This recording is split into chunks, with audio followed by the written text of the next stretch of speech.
何大人，你可来了，我这正着急呢，生怕皇上召见，您这还没到。不是，抱歉，我是被一些琐事绊住脚了。我正要问你呢，什么事？皇上有旨，宣何大人、王大人觐见。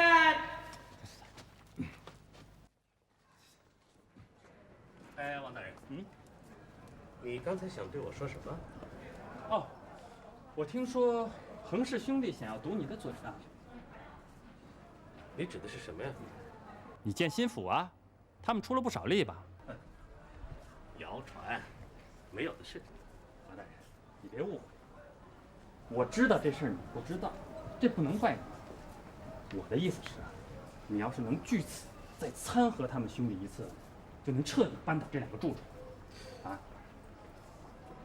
我不跟你说了吗？这全是谣传，没影的事儿，我凭什么掺和人家？何大人，我劝你不要为这点蝇头小利而错过了这次良机。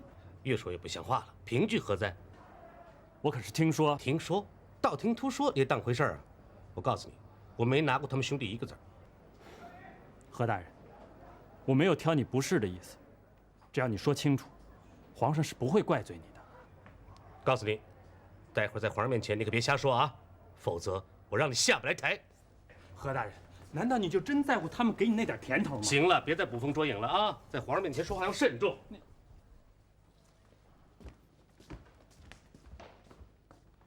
臣王杰叩见见皇上，吾皇万岁万岁万万岁！两位爱卿，起来吧。谢皇上。你们两位在安庆查案的事，青莲已经向朕禀报过了。朕两案处理得当，朕十分满意。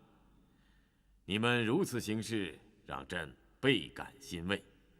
你们也知道，恶怪与李世尧同是朕的重臣，他们应该同心协力。可是这两个人始终是水火不能相容。意气之争，最终使他们两败俱伤。你们两人是朕的股肱之臣，能从他们身上吸取教训，真乃我朝廷之大幸也。皇上对奴才如此期待，奴才就是肝脑涂地，也要报效皇上。谢恩呢？皇上，臣不敢与何大人相提并论。此话怎讲？臣与何大人不一样。好，既然你说不一样，那你就给朕一个解释吧。皇上，臣与何大人站在一起，恰似一句成语。什么成语？臣斗胆请皇上猜上一猜。大胆王杰，你身为臣子，竟敢给皇上出难题，你这是以下犯上。王杰既然出题，朕也不能不应。臣如有冒犯，还请皇上恕罪。你和和珅站在一起，这成语嘛，朕以为是泾渭分明。王杰，你看如何啊？皇上圣明。王杰，你什么意思？咱们俩站在一起，谁是泾，谁是渭？谁泾谁渭，皇上心里清清楚楚。那是当然，皇上心里自然清楚。天底下就没有皇上不清楚的事。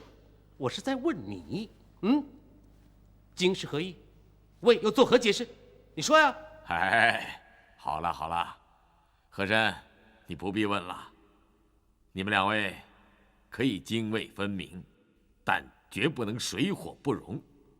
如果贪一时之快，逞一时之勇，内斗内耗，误了朝廷的大事，朕绝不宽容。是，奴才一定牢记皇上教诲，绝不辜负圣恩。臣绝不辜负圣恩。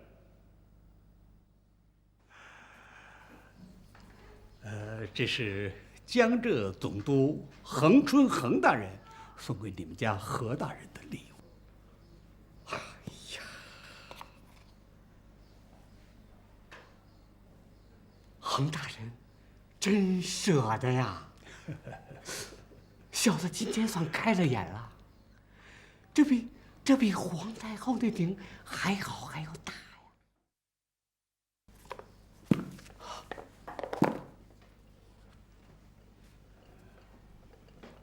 吴大人请茶。谢。刘爷，您的茶。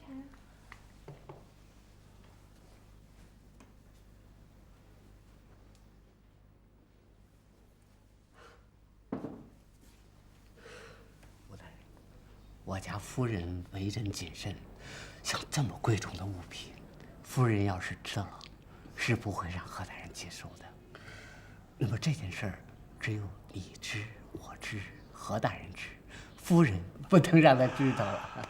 哎呀，我在官场上混了这么多年这点小事儿，我会不懂吗？你赶快把东西收拾好，免得让别人看见，又惹是非。是。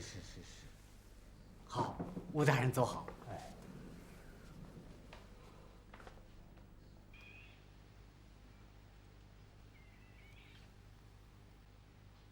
小姐，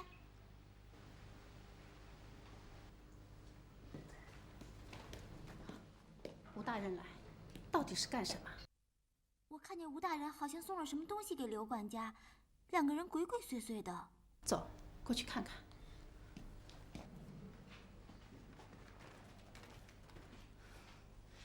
刘全儿，那什么东西？不是，这是别吞吞吐吐的，说实话。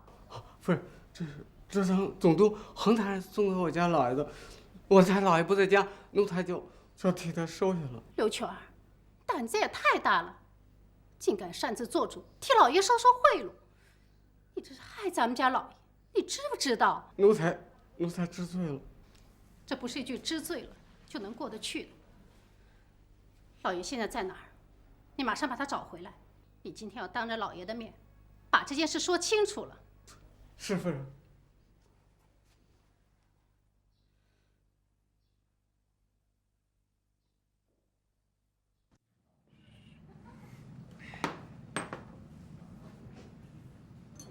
王大人，你在皇上面前说什么泾渭分明？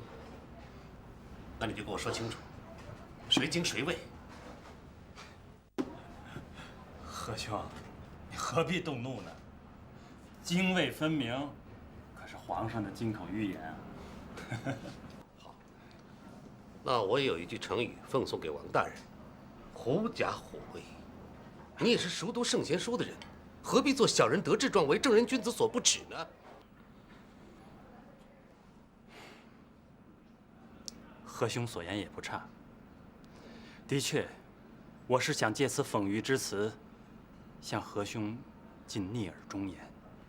想当初，我们在泰安一见如故，让小弟最敬佩的，就是何兄立誓要像鄂中堂那样，沉心如水。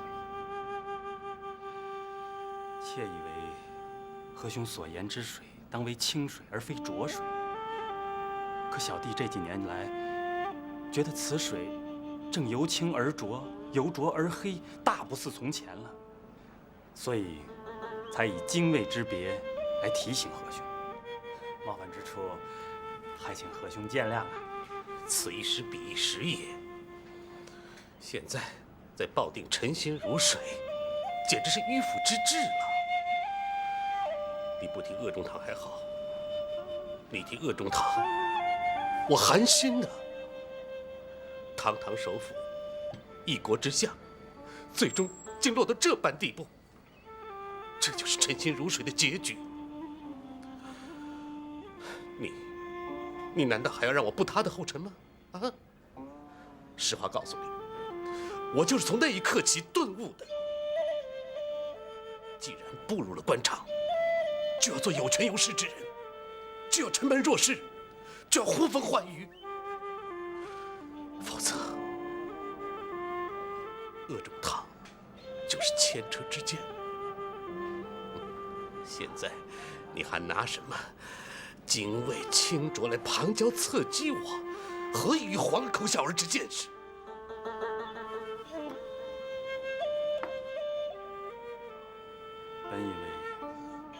还算志同道合，现在看来，我们是道不同，不相与谋了。你虽然不引我为同道，我还是要提醒你一句：你虽然想做清流，终身相守，但最终你未必就能得到这个清字。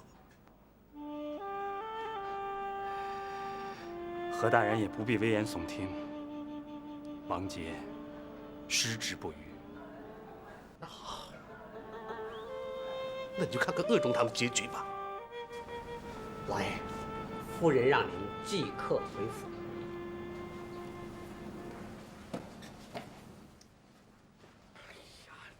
你简直愚蠢透顶！这种事情怎么能让夫人知道？不是，那小红心里的茶，奴才一时没藏住，那就不过夫人问我的时候，我说那是奴才自己做的主，跟老爷没关系。夫人还是相信了。算你小子机灵。哎，那个夜明珠到底怎么样啊？那夜明珠这么大，我奴才从来没见过，还闪着光。德行真。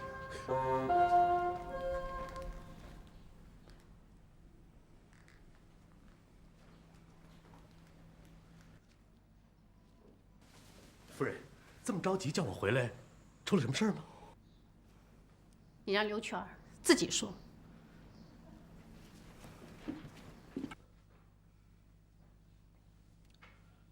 刘全，你怎么敢惹夫人生气呢？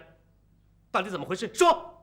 奴才真是该死，这是江浙总督恒大人托吴大人送给老爷的，奴才没跟老爷商量，私自做主，就把明珠给留下了。刘全啊，刘全啊，你干的这叫什么事啊？啊，你是陷我于不义。我是什么人呢？我是朝廷命官，我怎么能够随便收人贿赂呢？啊！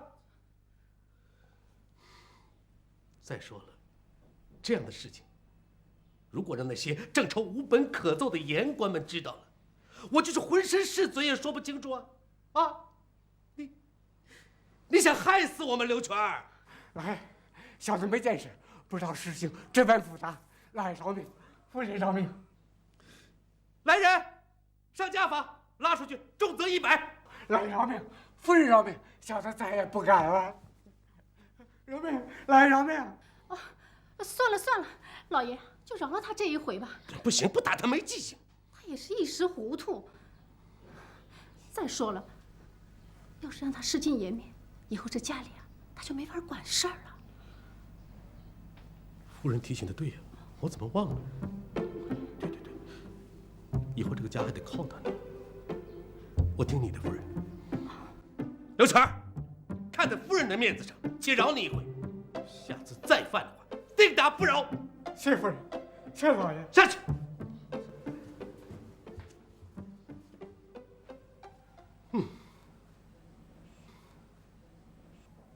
哦，对，夫人，你说那颗夜明珠怎么办呢？那有什么可说的？退回去。对，退回去。哎，夫人呐，这个事儿怕不那么简单吧？哎，你将心比心的想一想啊，如果咱们送给谁什么东西，被人家生生给退回来了，这不如同长咱们嘴一样，咱们这面子往哪儿搁呀？再者说，这恒春、恒善两兄弟权倾一方，万一驳了他们的面子，他们在皇上面前胡乱参我一本，哎呀，我真怕我吃不消啊！哦，还有这个事儿吧，中间还加了一个吴醒兰先生。吴先生是我的恩师，我要那么做的话，真有点欺师灭祖了。那你说怎么办呢？夫人呐，事到如今，它就是一块烫手的山芋，咱也只能收下了。那咱们只有收下了。哎，那你可要答应我，下不为例。下不为例。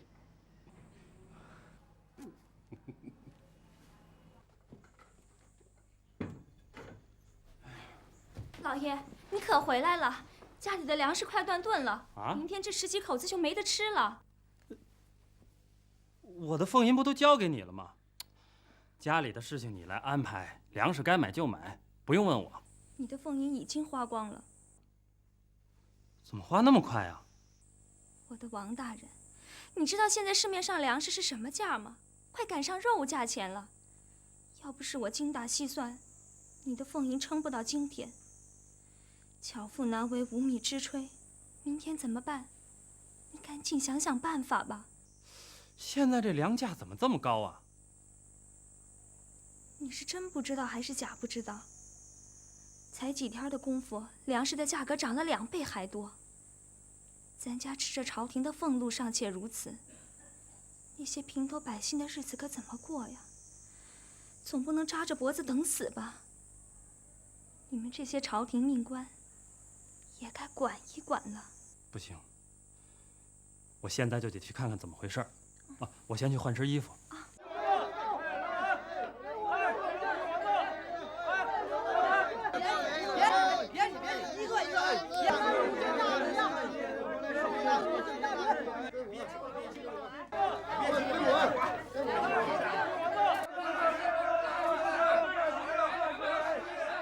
哎，对不起，各位爷请回吧啊！对不住，各位爷请回吧啊！对不住。哎，快，哎，各位爷请回吧啊！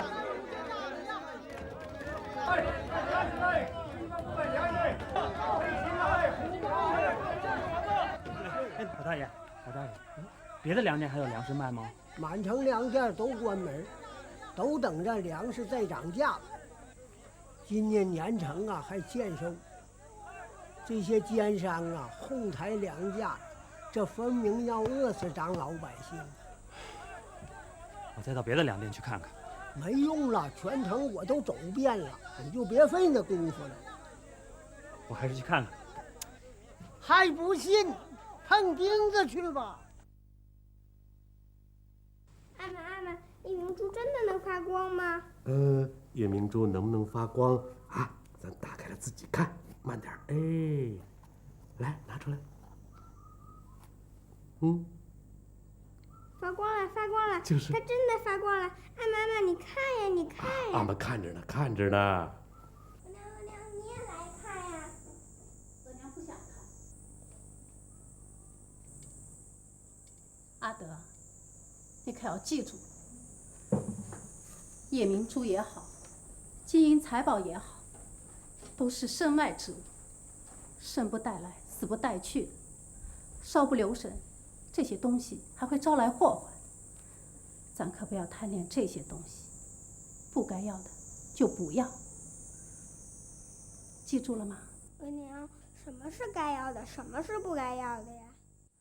问你阿玛。你额娘的意思啊，是让咱不要贪财，以后呢，不该要的东西，咱说什么也不要了啊。哎，阿德，到那边玩去。谁呀？是我刘全儿。这么晚了，什么事儿啊？老爷，京粮食会长求见。我不见，回来的。老爷，就耽误您一会儿功夫。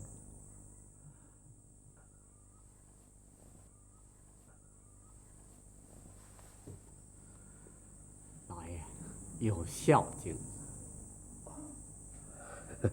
你说这么晚了还有公事要办，谁让咱吃着皇家的俸禄呢？该办还得办，我去就回。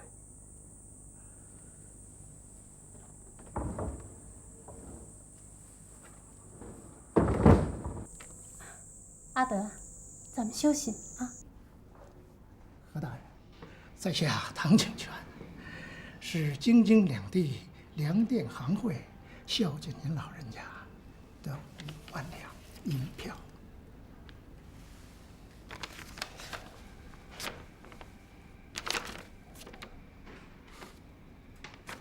收人钱财，与人消灾，你遇到了什么难处吧？大人果然明察秋毫。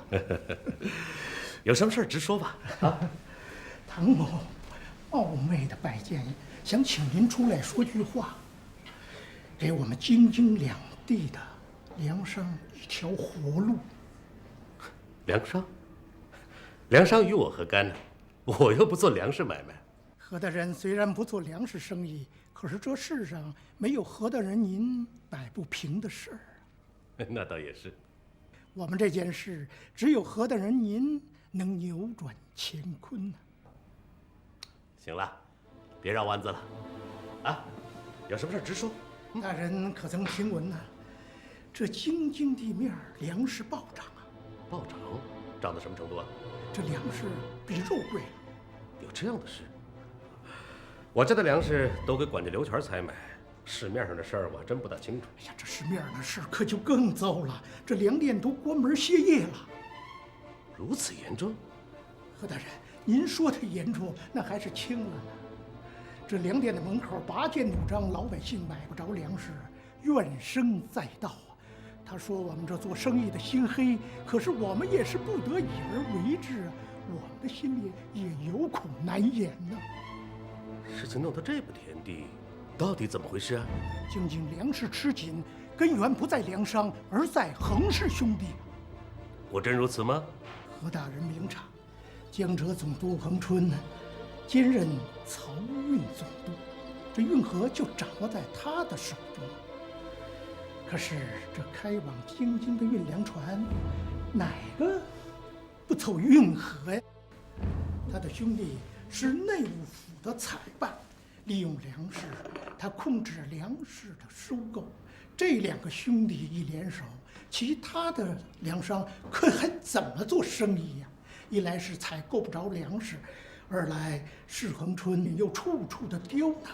就这样，京津两地的粮食就全把持在他们兄弟的手中。这兄弟也太嚣张了！粮食关乎国计民生，岂容儿戏？天子脚下，他们竟敢欺行霸市，真是狂妄之极！你放心，这件事我管定了。那恒善就是我的属下，我可以严令其悔改。至于恒春嘛，哼，我就有那么点势力，我也不在乎他。我在皇上面前参他。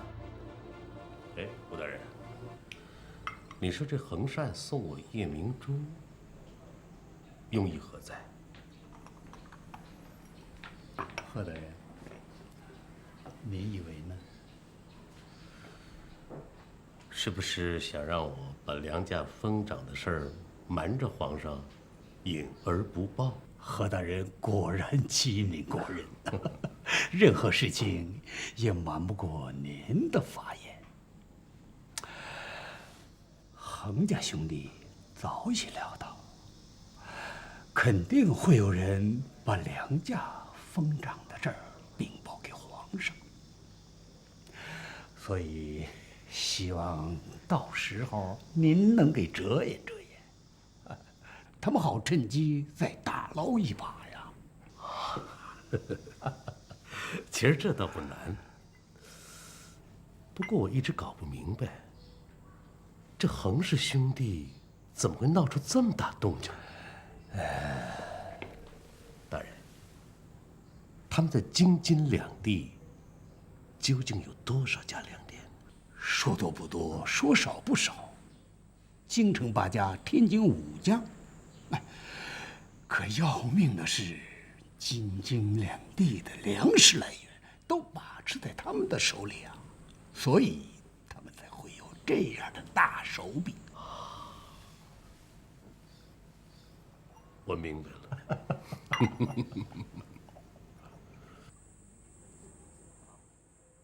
吴大人恕不远送啊！吴某告，请。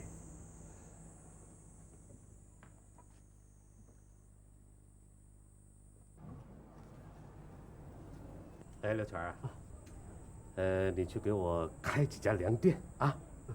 报告老爷，现在开粮店吧，又占地儿又脏，奴才怕生意不好看。我就是要做粮食生意。是，粮店好开，只是现在粮食很紧，奴才怕弄不到货源。要弄不到货源，那咱们卖什么呀？这正是发财的好机会啊！你想想，粮食要是那么好弄的话，我们还赚什么钱呢？啊，货源你甭考虑，只管找几间门面，把粮店开起来。在京城，你给我开8家，在天津开5家。启禀皇上，近日京津市面粮价疯涨，奸商囤积居奇，京津百姓叫苦连天，民心躁动，应尽快想法对应，否则会酿成大祸。竟有这等事！和珅，你可知道？千真万确，奴才也正想向皇上禀奏呢。这些奸商实在可恶，民以食为天，他们竟敢在朕的眼皮底下囤积居奇，朕乃利欲熏心，目无国法，必须严加惩处。你们想出什么对策了吗？回皇上，奴才自从知道了粮食吃紧的消息以后，寝食难安，思前想后，奴才以为皇上应该下诏平抑粮价。朕知道急需平抑粮价，关键是如何平抑。皇上可责令各粮商以官价开仓售粮，若囤积逾60担而不出售者，可视为囤积居奇，下令充公没收，然后以平价售予百姓。好，军机处即刻拟旨，捉王杰和和珅，马上查办。奴才臣领旨。何大人，何大人，家兄的帖子你收着了吧？哼，亏你还笑得出来。何大人，何大人，到底有什么不妥的？不是不妥，是不妙。到底怎么了？事情闹大了，皇上也知道你哄抬粮价的事了。啊！皇上发了雷霆之怒。那怎么办呢？这儿不是说话的地方。何大人，我景哥，咱们乡本楼细说啊。再说吧。哎，菜齐了，2位慢用。行，下去吧，把门关好了，不叫你别进了啊。是。何大人，这到底怎么回事啊？今儿在大殿之上，王杰禀奏皇上，说京津两地粮价暴涨，粮商囤积居奇，百姓怨声载道。皇上震怒，要下旨平抑粮价，严惩囤积居奇者。下官有一事不明，这何为囤积居奇啊？皇上说，一家店铺凡存粮在60担以上者，就为囤积居奇。那这囤积居奇，皇上他怎么处置啊？不仅粮食要没收充公，人也要交刑部严办。至于如何定罪嘛，我想最轻也得流放3千里吧。啊！我当时劝皇上了，可是没有劝住。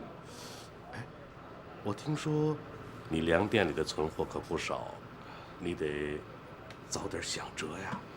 哎呦，我的粮店它存粮，它都在100担之上啊！这一时半会儿的，它怎么能移得走这么多粮食啊？你说这可怎么办呢？皇上说，对那些囤积居奇的大奸商啊，一律充军1里，还得挑1、2个砍头。哎呦，这可怎么办呢？何大人，您得给我拿个主意啊！只要能逃过这风头，我一定重谢。哎，我这不是正替你琢磨着吗？哎，何大人，有什么好主意了啊？哎，要不这样，我让我的管家刘全啊，找几个铺面，你呢，把你粮店里的粮食啊，都分散到这几家铺面里，这样一均，哎，每家啊就不到60担了。哎，好啊！哎，这样我就能逃过风头了。何大人，您真是孔明在世啊！可是这风头过了呢，哎呦，你放心，转移到我店里的粮食，我都会按原价付给你银子的啊，不会白要你的。何大人，您不是不做粮食生意吗？瞧你这话说的，任何生意只要能赚钱都可以做呀。可是这价钱，这太低了点了嘛。我冒险为你消灾，还不值这么点银子？啊？莫非你想充军，想杀头？何大人，您息怒，您息怒啊！我一时糊涂啊，就照您说的办。哎，我敬您一杯。往里搭，往里搭，快点，快！哎呦，快！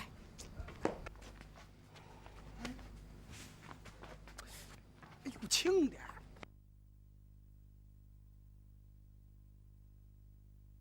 分头进入各家粮店查清存货，不得有误。若有胆敢抗命者，立刻拿下。到。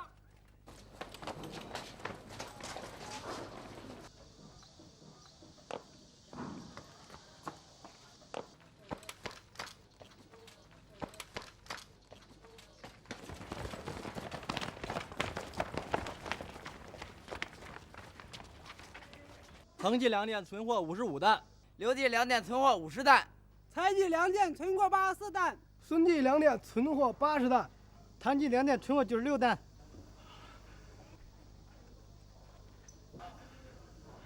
奸商，存货如此之多却不肯公开发售，分明是要哄抬粮价。把存货超过60担的粮店全部查封，粮食充公，其他粮店立刻敞开售粮，违者一律逮捕归案。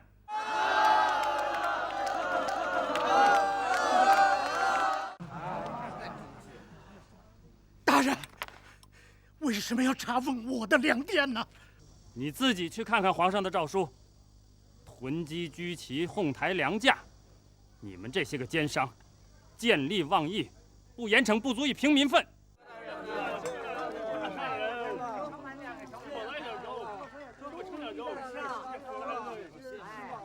大家都记住了，这是何大人对你们的恩典，啊，你们看见了吗？何大人特赦州场，赈济饥民，别人谁管你们呀？啊！两位爱卿，这件事你们查办及时，措施得力，朕很满意。你们为百姓做了一件大好事啊！谢皇上夸奖，皇上爱民如子，明察秋毫，黎民百姓无不感念皇恩浩大。至于奴才嘛，不过是给皇上跑跑腿而已，实在是不敢冒功啊。听说何爱卿自己花钱开了个粥厂，赈济灾民，此等善举，值得褒奖啊！奴才不过是有幸常聆听圣训，潜移默化，效仿皇上的爱民之心而已。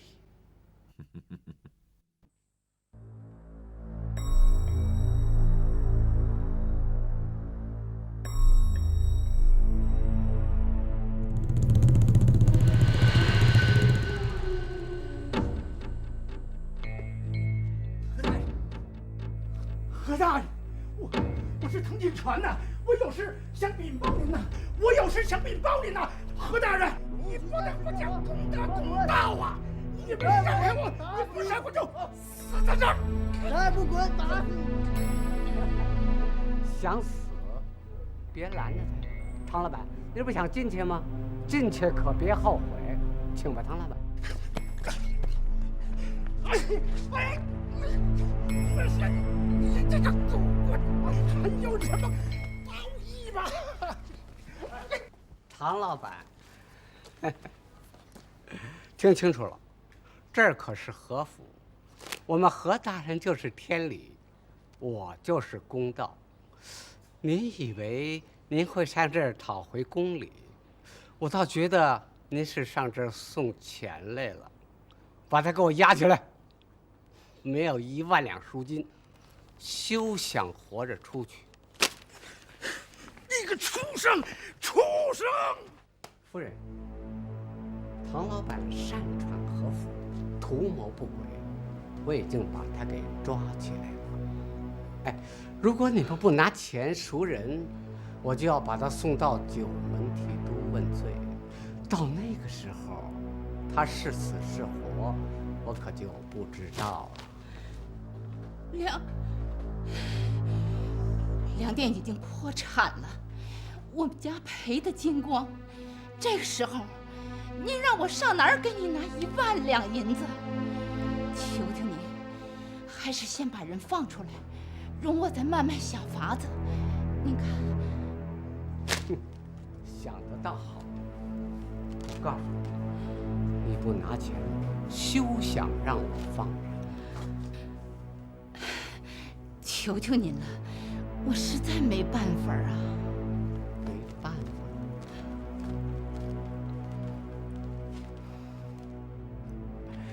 这房子还算是不错的。哎，这房子再加上您那粮店，大概也能顶上1万两银子了吧？夫人，拿房契来吧。这房子押给您，您让我们住哪儿啊？你倒是想救人不想救人？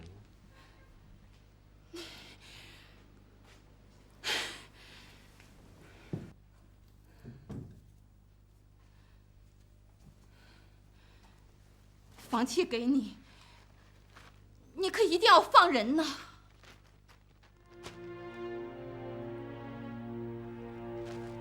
便宜你了。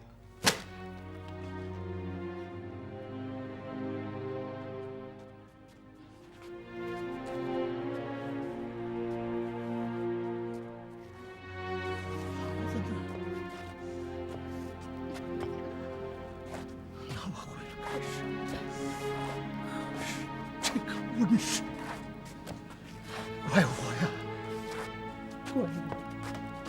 唐勇，各位爷呀，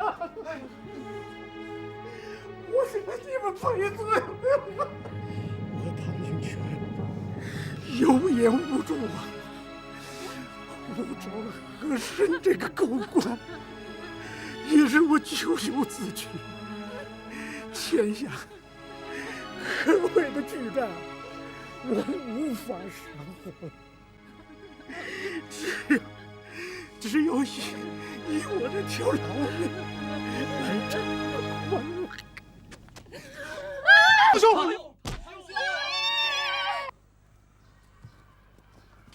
王大人，救命啊！你是谁？哎，快起来说话！夫人，这怎么回事？起来，你还有脸问？都是你和和珅干的好事儿。他父亲被逼死，房产被霸占，他们母女俩走投无路，还差点被债主卖进昌门。这是从何说起啊？我只是说和珅如今办事手黑，你怎么也助纣为虐？你们俩这样，让我怎么向皇上禀报？说吧，我不忍心；不说吧，我良心上又过不去。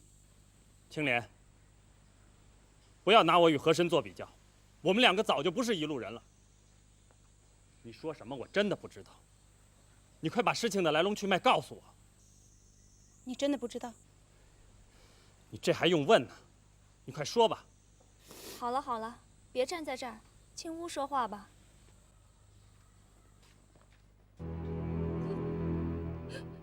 竟有这等事儿！和珅说的对，我真是愚不可及。本想办一件德政，却眼睁睁又上了和珅的当，害了本分的粮商，帮了奸商的忙，我真是愚不可及。现在不是后悔的时候，赶紧想想办法，怎么帮助这母女俩吧，也算是弥补你的过失。我就不信我斗不过和珅。我要让他把私吞的东西全吐出来，还给这娘俩。那你打算怎么办？我要把他的所作所为面奏皇上，看他在皇上面前如何交代。这样不好吧？万一皇上震怒，怪罪下来，和珅他怎么办？青莲，你真是用心良苦。和珅他如此作恶，你却这般回护，你这不是纵容他吗？我相信他只是一时糊涂，总有一天他会明白的。回到那个崇尚臣心如水的和珅，我何尝不想他早日醒悟？可是眼下怎么办？如果不惊动皇上，我们怎么帮助这娘俩？怎么帮助那些守法的粮商呢？是啊，和珅他要怎么样才能听进去我们的劝告呢？哎，有了！我听说恒春送给和珅一颗很大的夜明珠，据说比皇太后的那颗还要大。这可是大逆不道啊！青莲，我们就以此相要挟，让他把这件事私了。啊，我该回去了。请。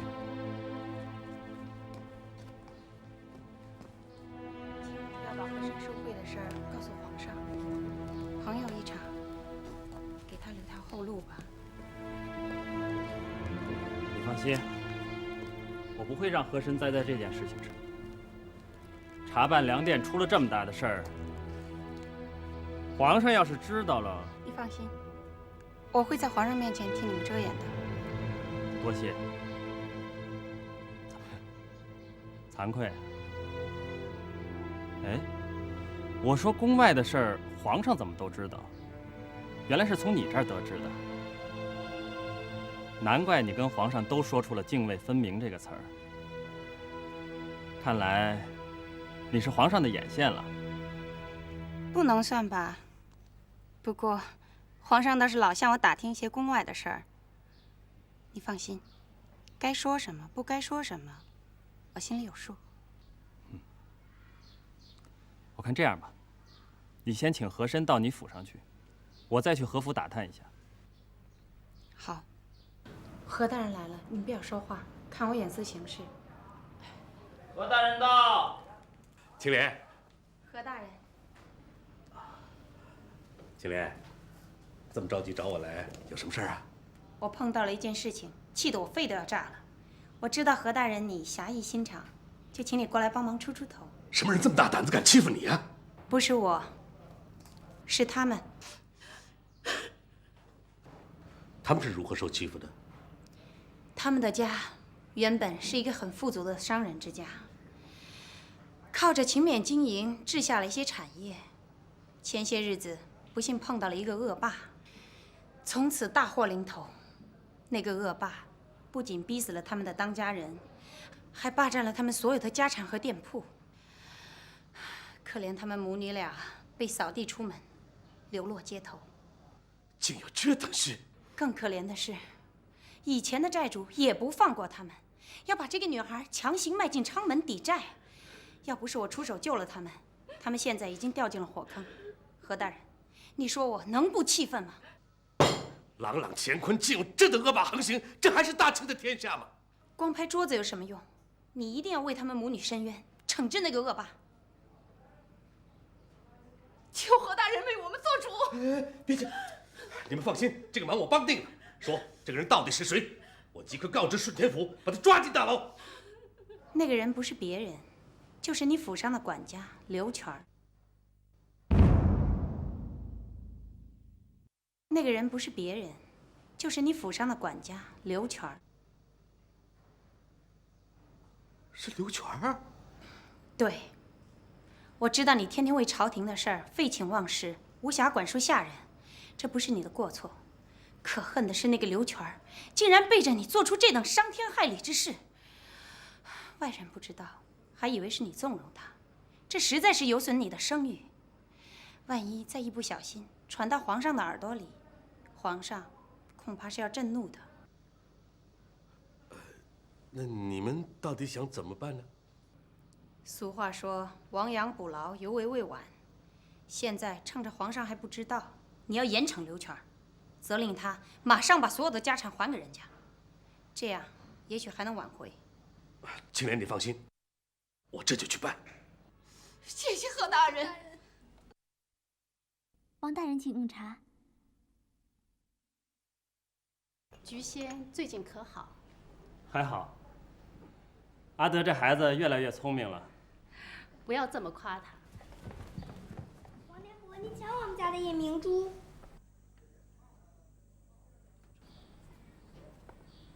嚯！贵府竟有如此珍视之宝物啊！王大人不是外人，不妨告诉你，这是两江总督恒大人送来的。本想退回去，又怕得罪人，只好留下了。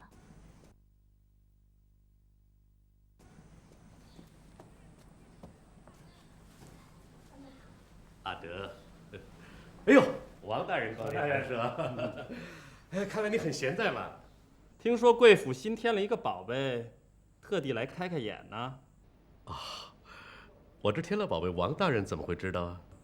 好事传千里啊，何大人，果然名不虚传。您这颗夜明珠比太后的那颗还要大。恒春把这么好的东西送给何大人，也真是舍得呀。王大人千万不要误会，我呀，正要把它退回去呢。哎，何大人多心了不是？臣子之间互送礼物并不为过呀。只要何大人不收那5万两银票，就不能算受贿。王大人，你这是……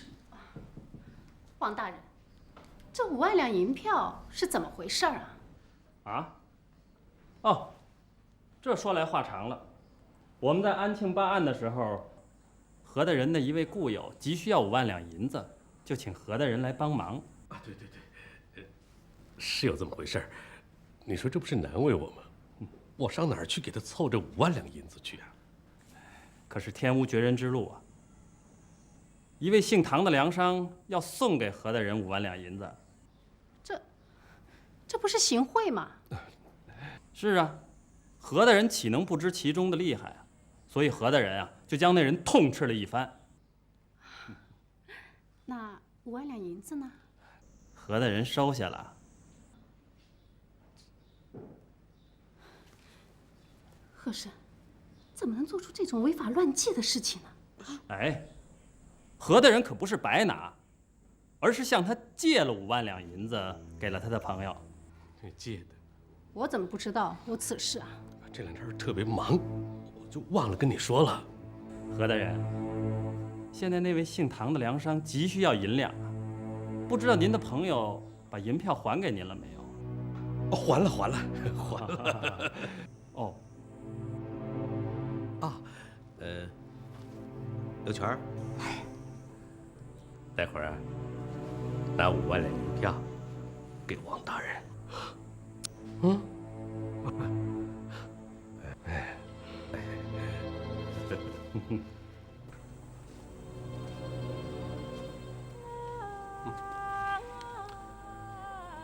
满意了吧？拿着银票做好人去吧。啊，行，这局算你赢了，来日方长，咱们走着瞧。何大人，气大伤身，您消消气儿。那王某就告辞了。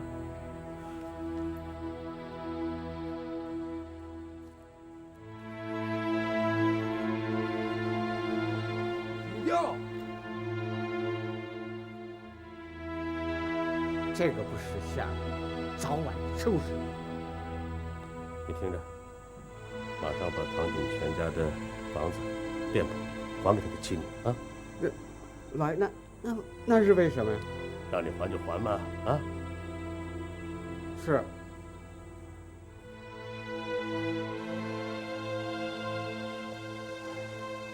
这件事儿，和珅肯定恨死我。他对我的结怨是越来越深了，恐怕很难化解。他以后会明白我们是在帮他消孽，他会感谢我们的。哼，你呀，什么时候你能丢掉这一厢情愿的念头？你见过哪个贪官会走回头路？哪个不是不见棺材不掉泪啊？和珅他不一样，他从前是个嫉恶如仇的人，如今只不过是被恒春、恒善兄弟所蛊惑，总有一天他会明白的。但愿如此吧。不过这件事儿，这兄弟2个罪不可赦，我不会饶了他们的。对了，一位曹帮的朋友告诉我，恒春又从江南给恒善运来15船大米，今晚就到京城，这可是个机会啊！消息准确吗？准确。太好了，这次我一定要好好整治整治这兄弟俩。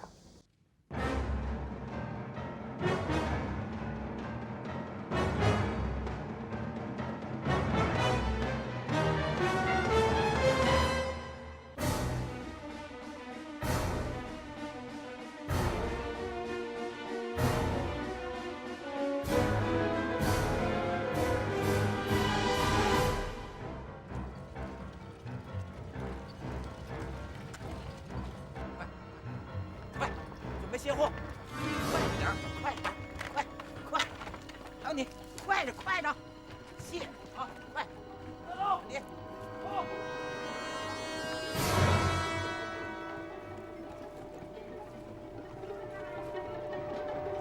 大胆奸商，贩运粮食，所有粮食全部充公。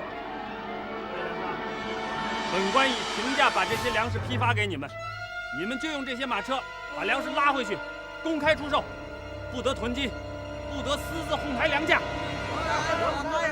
哎，一个一个来，一个一个来。吴师爷，给他们一个个登记造册，让他们一个一个来。是的。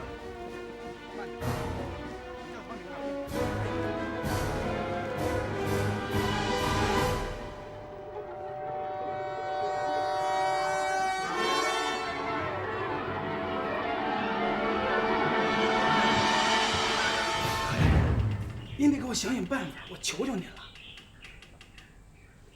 现在想起找我来了，啊？早干什么了？没想到事情会闹到这个地步吧？嗯，行啊你长出息了，学会背着我吃独食了。这事儿我管不了。何大人，您误会了，那15船粮食里头，有8船都是孝敬您老的，嘿，只是没来得及向您通报。哎，竟然被王杰那小子连夜把咱们那些大米平价的卖给那些粮商了。大人，他这招可够狠的。这些大米要入了粮市儿，那您我粮店里的粮食，它不都得跌价吗？王杰，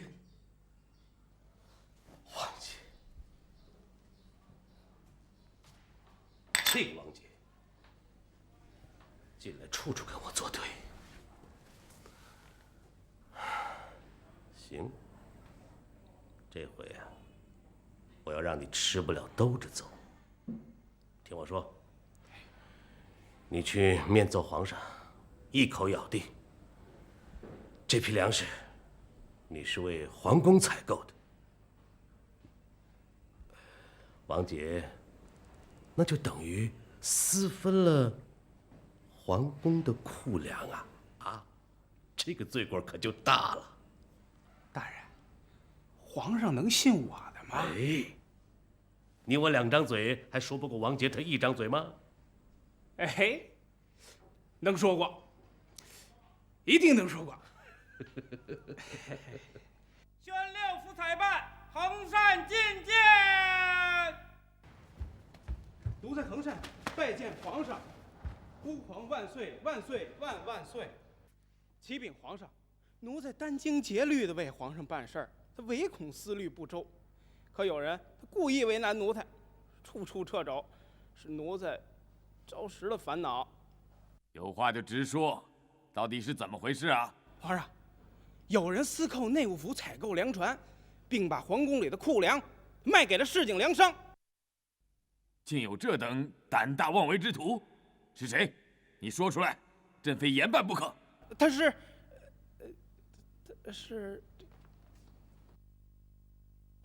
臣王杰请罪。皇上，那个胆大妄为之徒正是臣王杰。臣确实扣了内务府的粮船，还擅自将城皇宫的库粮卖给了粮商。臣请皇上治罪。大胆王杰，谁让你私自查封、售卖皇宫库粮的？从实招来！皇上，让我这么做的正是皇上，因为皇上委派臣与何大人平抑粮价，市场上的粮价居高不下，百姓人心惶惶，臣不得已才出此下策。王杰，你这纯属强词夺理。皇上是让我们平抑粮价，不是把皇宫的库粮一卖了之。我们做臣子的应该想出一个两全其美的办法来贯彻皇上的意图。你呢，就这么把皇宫的库粮一卖了之，那傻子都能当官了。再者说，你把皇宫的库粮卖了，皇上吃什么？你让皇上饿肚子，你做出这种不忠不孝的事来，是何居心呢？你说，何大人，皇上委派我们平抑粮价以来，你有过什么举措？这些举措使粮价回落了吗？王杰，不得狡辩，如此刁顽，不严惩你，不足以正国法。皇上，据臣所知，咱们皇宫的粮库丰盈，粮食多得不得了啊，再盛不下多余的粮食了。应该说，咱们王大人呐，他真做了一件大好事啊。如今呢，京城的粮价平稳回落，民心安定，老百姓啊，对圣上您平抑粮价之举啊，感恩戴德，都称颂圣上是尧舜在世。皇上明察，若库粮已满，我为什么还要采购啊？这分明是朱大人他一面砍我之词啊！好，皇上，您可以宣召管库大臣当堂质询，是非曲直，不便自明。宣管库大臣觐见。宣管库大臣觐见。奴才叩见吾皇万岁万岁万万岁！都起来说话吧。谢皇上。朕问你，目前皇宫的粮库粮食是不是满的？还要不要再购新粮？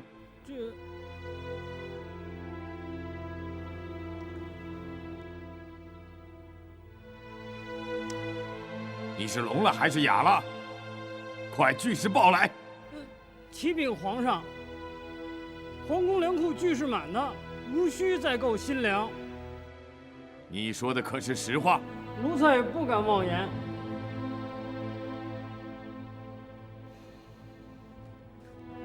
皇上，虽然如此，臣还是有罪。臣手里的这些银票正是受粮所得，就作为臣的议罪银，上交国库吧。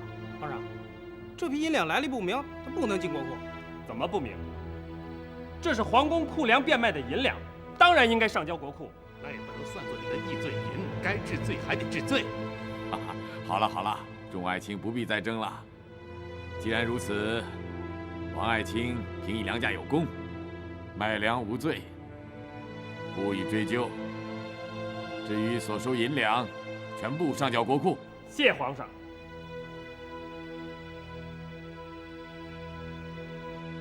王爱卿，你跟朕说实话。这几船大米到底是谁的？皇上，这都是恒善经手的，奴才不甚明了。不过奴才寻思，皇上心里一定非常清楚。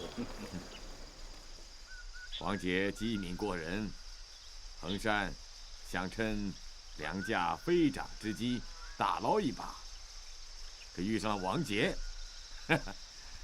算他活该啊！是。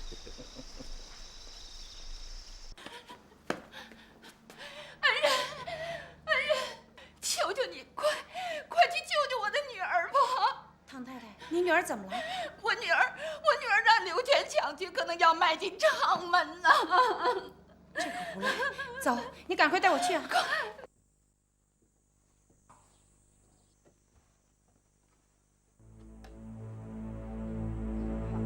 哥哥，我最会疼人了。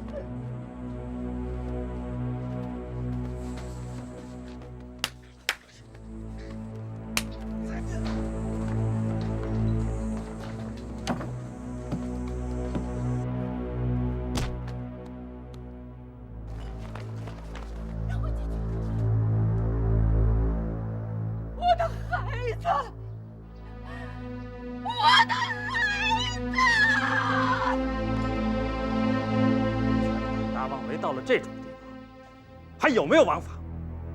这次我绝不轻饶他，我这就去找直隶知府把他抓起来。等一等，刘全是一定要严惩的，不过和珅不知情，给他留点面子吧。这可能吗？至少也是他纵容的结果。让我给他留面子，顾不了那么多了。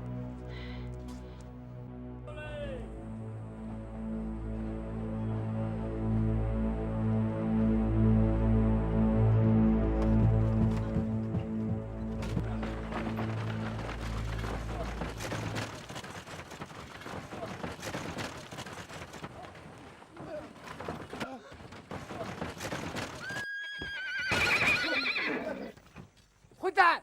你想撞死我呀？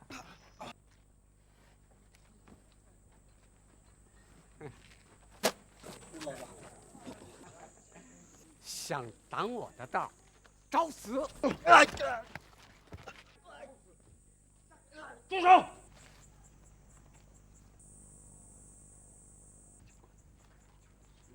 王大人，他敢挡我的道！住口！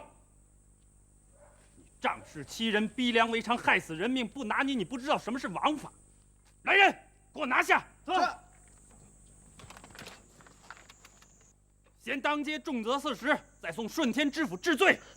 你敢欺我，就是欺何大人！你！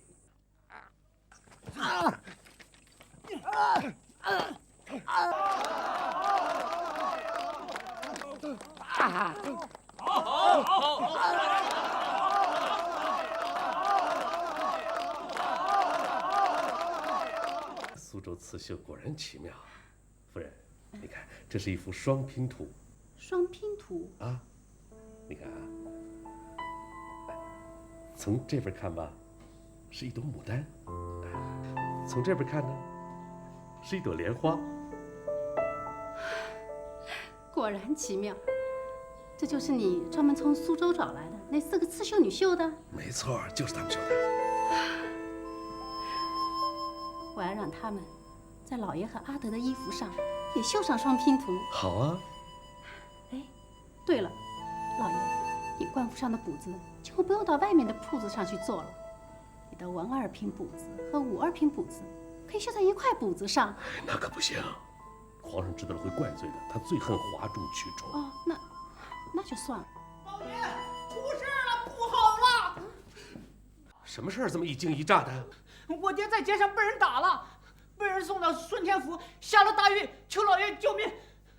这什么人这么凶狠呢？是王家王大人。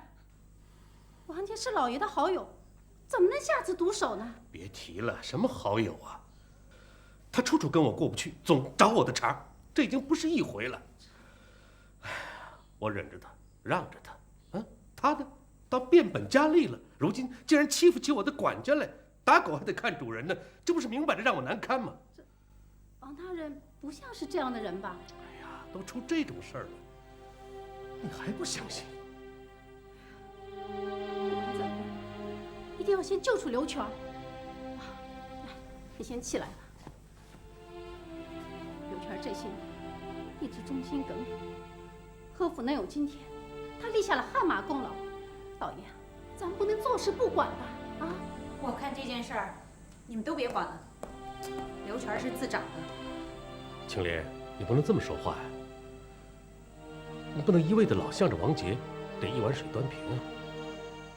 我这么说话就是一碗水端平。刘全在外头作恶多端，是不是你一味纵容的？这话从何说起啊？我一向治家慎言，从不纵容下人。青莲姑娘，刘全在外面到底做了什么？他逼死了梁商唐锦泉，霸占了人家的家产，还强抢了他的女儿，卖进昌门。唐小姐不堪其辱，跳楼自尽了。刘全，他竟然做出这种伤天害理的事！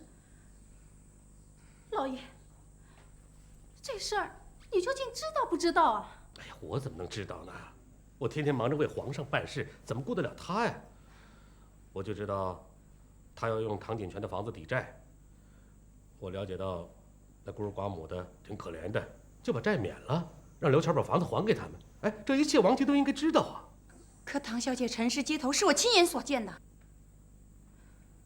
看来还真不是空穴来风。老爷啊，你一定要好好管管刘全。我们以前也是受人欺负，现在可不能变成欺负别人的人。当年在驴肉胡同，刘全多老实本分，这保定债主常武上门逼债，把他打得鼻青脸肿，他都替我们受着，没有一句怨言。这怎么现在会变成这样了呢？这个贱骨头！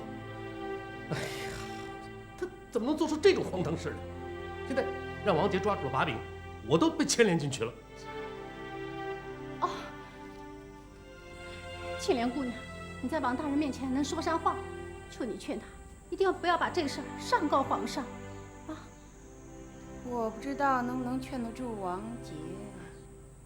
行，劝不住就甭劝了，大不了皇上治我个死罪，我就去死呗，这有什么？青莲姑娘，你一定要劝住王大人，否则我们老爷就要大难临头了。啊，我们一定严惩刘全，这样对王大人也好有个满意的交代。老爷，你说是吧？那当然，刘全那是一定要严惩的。就是。那好吧，我去劝劝王大人。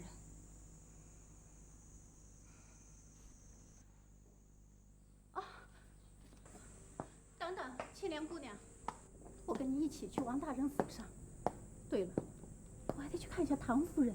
哎呀，夫人，你这又是何必呢？你就别管了，出了人命可不是小事。要是人家上告不止，你还能有好？我去好言相慰，也许人家会放过刘全。青莲姑娘，走吧。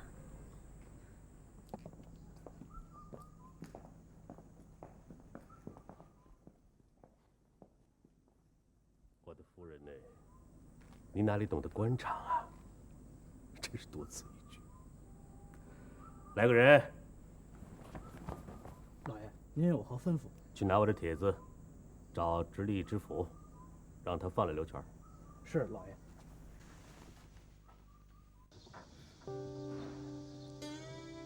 青莲姑娘，和珅他在外面到底有没有为非作歹？你觉得呢？说实在的，虽然我不知道他在外面干了些什么，可是我觉得他在变。他偶尔说的一句话和露出的一个神情，都让我觉得很害怕，很陌生。那是以前从来都没有过的。我觉得他有好多事都在瞒着我。只要他一出门，我就整天为他提心吊胆。和珅是在变，但我相信他的心还没有变黑，总有一天他还会变回来的。夫人，你要多劝劝他。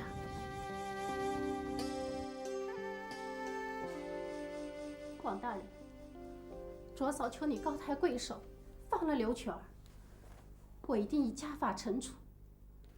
在皇上面前，也请为我家老爷多多周全。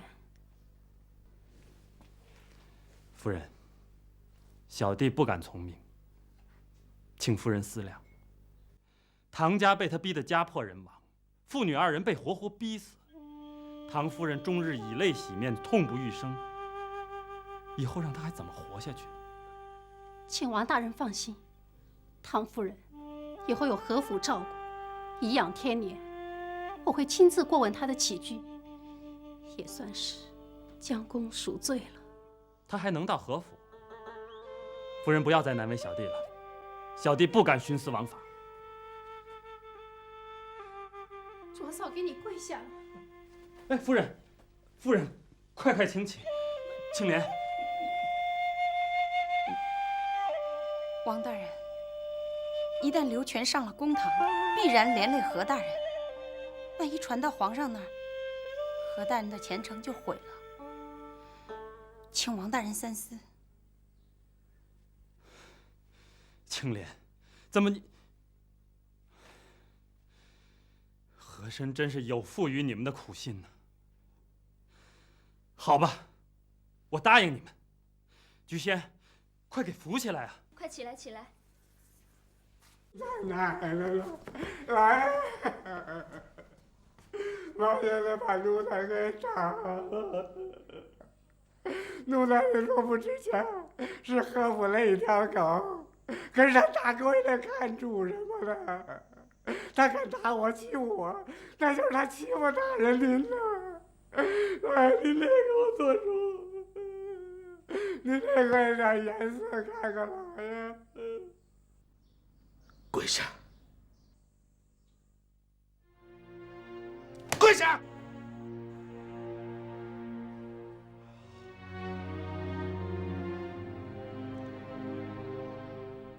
你这个不成器的东西！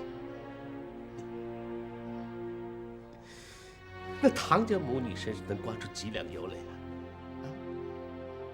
值得你去惹是生非吗？那王杰是什么人？那是头倔驴！你在他鼻子底下闹出人命，那不是耗子逗猫找死吗？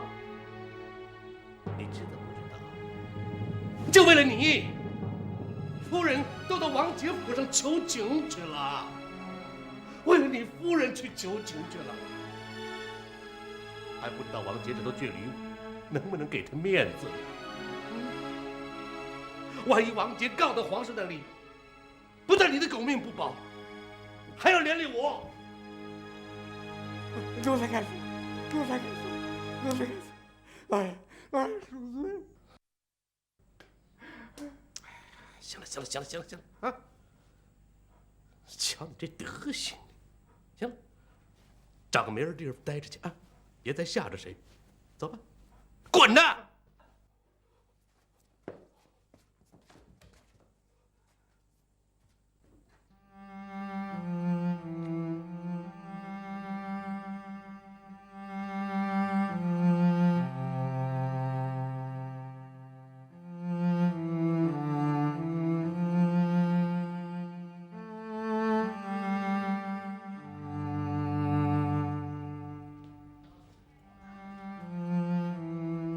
夫人，奴才一时糊涂，做错了事儿，连累了老爷跟夫人。夫人惩罚奴才。哎，夫人，您就是把奴才给打死了，奴才也不敢嫁去啊。刘全，你也是跟随老爷多年的人，怎么能做出这等伤天害理的事呢？夫人，小的知错了，您就赶快让小的上家法吧。我怎么下得了手？这次我饶了你，以后再敢惹事儿，绝不轻饶。起来吧。多谢夫人不发之恩。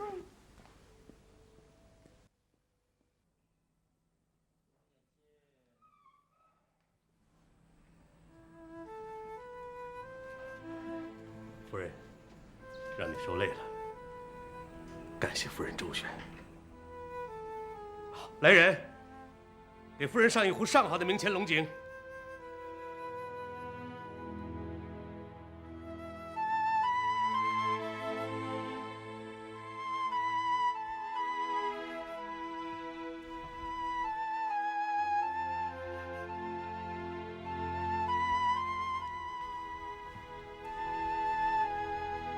时辰不早了，快歇着吧。怎么了？老爷，你是不是有事瞒着我？哎，怎么会呢？什么事我能瞒夫人呢？啊，早点睡吧，别胡思乱想了啊。唐家的事，跟你是不是也有关系？没有，你不是都知道了吗？刘全是瞒着我干的。我要是知情的话，这事情能弄到这个地步吗？好在，现在总算勉强过去了，别再想他了。我可是一直都是相信你的，你可不要骗我。不会的。我真是没有想到，刘全仗势欺人，竟敢如此猖狂。看来不管教是不行，要不以后会危及老爷的声誉的。是。夫人说的极是。再说，咱们现在吃着朝廷的俸禄，就应该多花心思为朝廷做事，多做积德行善之事。要不仅对不起皇上，还会招来杀身之祸呢。你想想，从顺治爷到现在，这样的先例还少吗？怎么冷了？快进被窝吧。要不带上我给你缝的肚兜吧。你呀，睡觉爱揣被子，这样就不会着凉了。好，睡觉吧。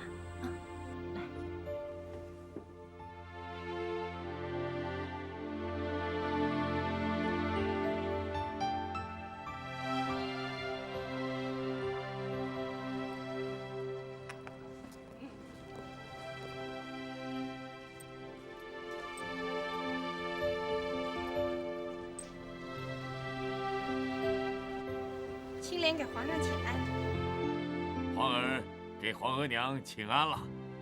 起来说话吧。谢皇额娘。皇儿，今儿个怎么这么早就下朝了？是啊，皇儿惦记着陪皇额娘看戏，就简单解说，料理了朝政，赶早来了。这不，我还带来了2位最有学问、最知趣的大臣，一起给您解闷儿。额娘，和珅啊，知道您爱看戏，专门从外面请来了几个戏子给您唱堂会，都是当今啊京城里响当当的名角啊。额娘啊，今后啊你要想看戏呀，那可有的看喽。和珅可真懂事儿啊！这2天我正想听戏呢，还没说出来，他就把人儿给请来了。啊，那是那是。谢太后夸奖，这是奴才应尽的职责。我大清以孝治天下，皇上以万圣之尊以身作则，奴才敢不服继。只是奴才才具甚低，虽殚精竭虑，恐难忘皇上之相背。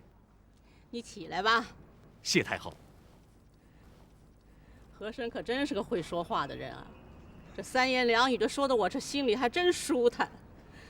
难得和珅一片孝心。今儿个都唱什么戏啊？回太后，奴才给皇太后安排的戏码是《女起解》，还有《凤还巢》。他可真是个机灵鬼啊！我想听什么，他都知道。我心里想什么，他也知道。太后，皇上常说奴才就是皇上肚子里的一只虫子，只是奴才这只小虫儿实在是诚惶诚恐，如履薄冰啊。这位王大人怎么进得宫来一言不发呀？皇太后、皇上恕罪，臣刚才走神儿了。那你想什么呢？臣刚才看到皇太后那颗夜明珠，所以才走的神儿。那也是和珅孝敬我的，奇大无比，夜间闪闪发光，可真招人喜欢。是。太后的这颗夜明珠，大倒是挺大的，不过依臣看来，它不算最大。大胆王姐，你居然在太后、皇上面前大放厥词，你知道你该当何罪吗？王姐，你不是故意惹皇太后不高兴吧？臣无意忤逆太后，臣常在心中默祝太后万寿无疆。你敢在皇上面前、太后面前胡说八道，你说的一套，做的一套，你这是阳奉阴违。太后、皇上，臣绝没有何大人说的那么恶毒，臣只是想说一个实例，而且这个实例绝对应该让太后和皇上知道的。既然如此紧要，王大人就请说吧，哀家还等着看戏呢。启禀太后、皇上，太后的这颗夜明珠是挺大的，只是在臣见过的夜明珠里，它不算是最大，只能算是第2大。怎么？难道世间还有比太后的这颗更大的夜明珠吗？回皇上，奴才家里有一颗夜明珠，比太后的这颗稍微大了一点儿。好你个和珅啊！刚才还夸你懂事呢，没想到你还挺有心眼啊！原来你把从李世尧那里弄来的夜明珠，大的留给了自己，小的送给了皇太后，你好大的胆子呀！皇上误会了，那颗最大的夜明珠是何大人与微臣在安庆的时候购买的，原打算在99重阳的时候献给老太后，啊，好讨一个尊老敬老的喜庆。照理呢，现在不该说，只是皇上刚才问起来了，臣怕犯欺君之罪，只好说出来了。何大人，恕我现在给说出来了。没关系，没关系。王大人，这个早献晚献都一样，没关系。真是，真有比我那颗更大的夜明珠啊！那可真是个稀罕物了。我真想现在就看见它。哎呀，奴才可不敢让皇太后着急呀。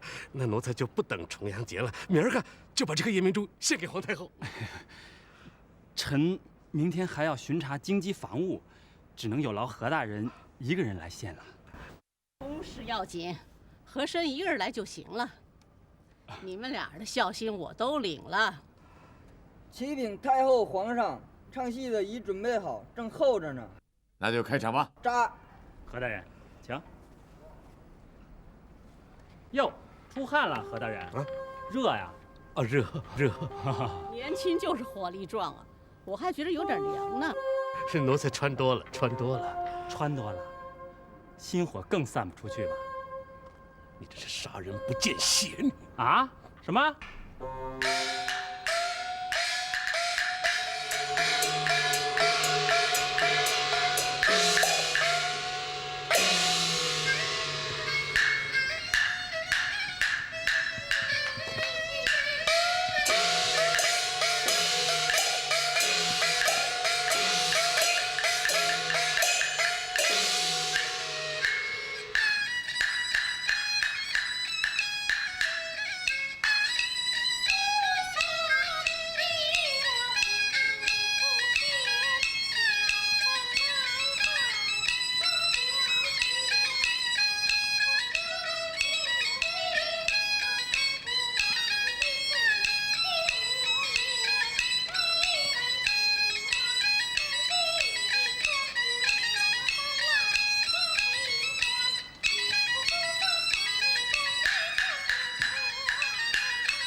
你是诚心要害和珅呐？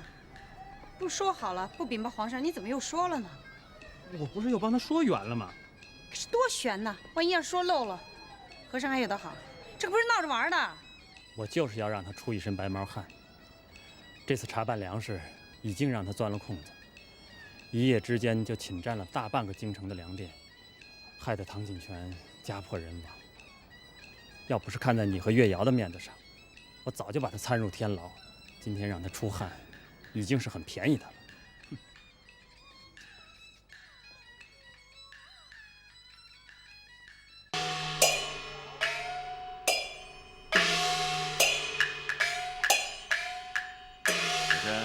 皇上，朕看你今天与王杰神态不齐，这夜明珠到底怎么回事啊？是不是其中还有什么故事啊？没什么故事。皇上，就是王杰的故弄玄虚，啊，就是王杰敢骗皇上，奴才也不敢啊。那就好，不要在朕的面前耍心眼儿，耍了没你的好处。奴才不敢。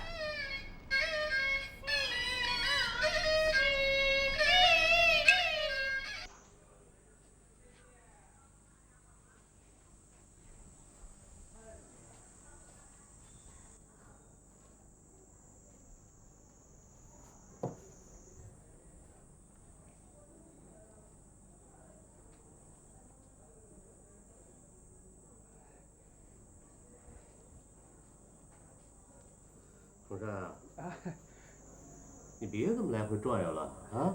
我这眼睛都快晕了。你是有什么事吧？哎，有点小事儿。那就说出来吧。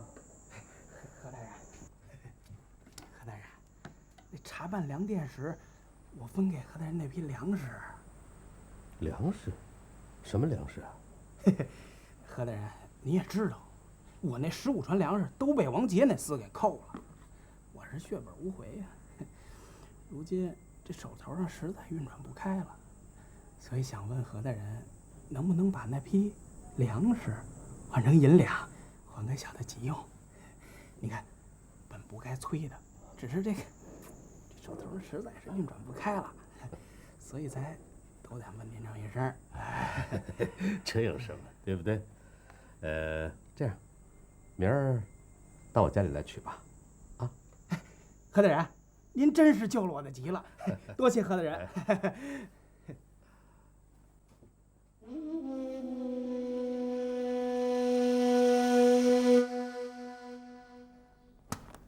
仔细查点。好，好。对，1两都不少，多谢何大人，多谢何大人。欠债还钱，天经地义，谢什么呀？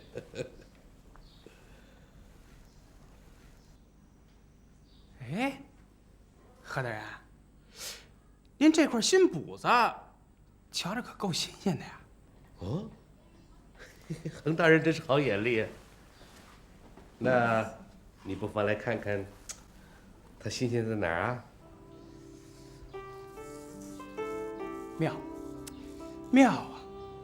从这面看，何大人这块补子是文2品的锦鸡图案。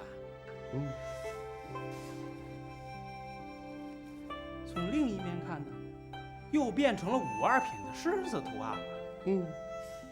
何大人，您是文2品加5·2品，一补双用，妙，真妙啊！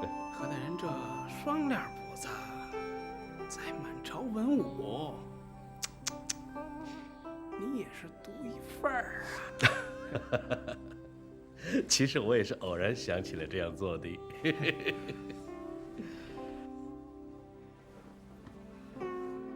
恒大人啊，我看你也可以搞一件这双料补子啊。你想啊，你是文5品的内务府采办啊，又兼着5品的步军副都统啊。你可以弄一个，这边是白弦的图案，那边呢是熊的图案，文5品加5品，这不就是双料补子吗？是啊，何大人，好主意！哎，我这就回去做去。何大人，告辞了，告辞。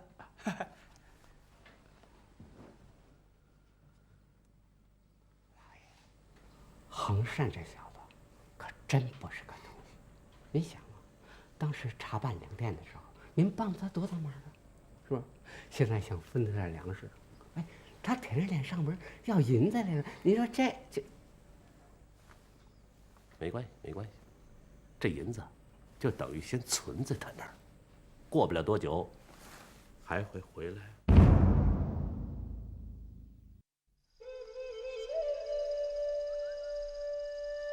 朱爱卿，臣在。你知不知道朕为什么要把工部尚书之职授予你吗？臣不敢妄诈断奏。因为朕知道你为官清正，为人谨慎，信得过你啊。皇上，众贵谢主隆恩。哎，和珅啊，不知从何时起，大清的官宦中滋长起了中饱私囊之风，上下官员热衷于大兴土木，大多是为了一己之私利。先是巧立名目，上下游说，一来工程核准，款项下拨，上下相关官员就沆瀣一气，层层剥皮，自己先吃饱了，再用于工程，最终用于工程的款项，往往还不到下拨款项的一半。你们说，这样的工程能永固100年吗？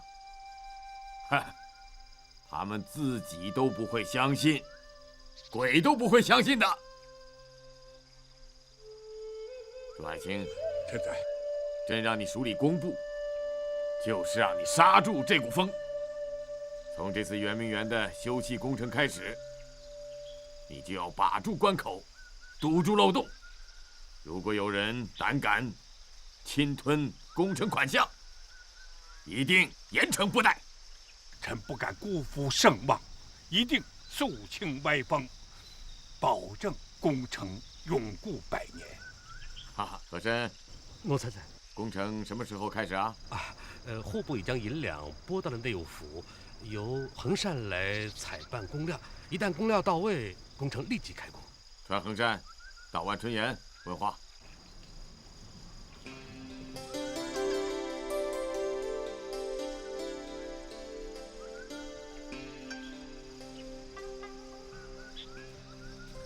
奴才恒善，叩见皇上。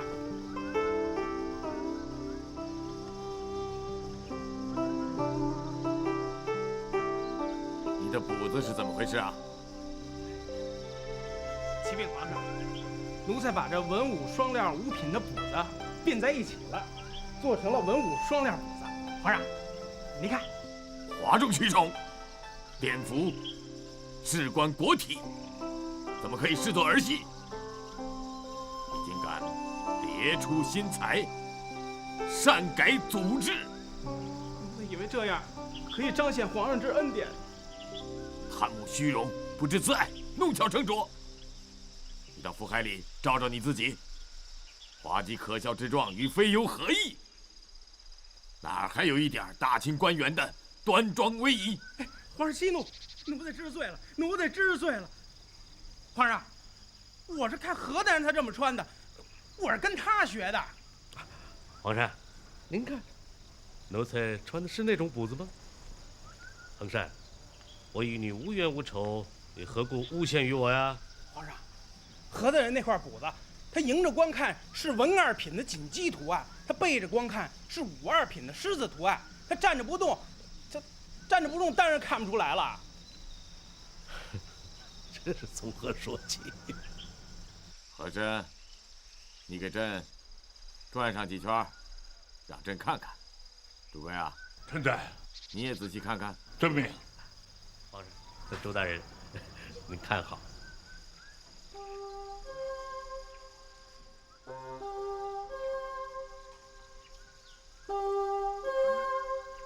朱爱卿，你可看出和珅的补子有何异常？启禀皇上，何大人的补子就是文2品锦鸡图案，臣没有发现有什么异样。皇上，何大人今天没穿那块补服，但是他以前真的穿过呀。主贵，臣在。你看见过吗？臣确实没有看见过。那你们呢？没见过。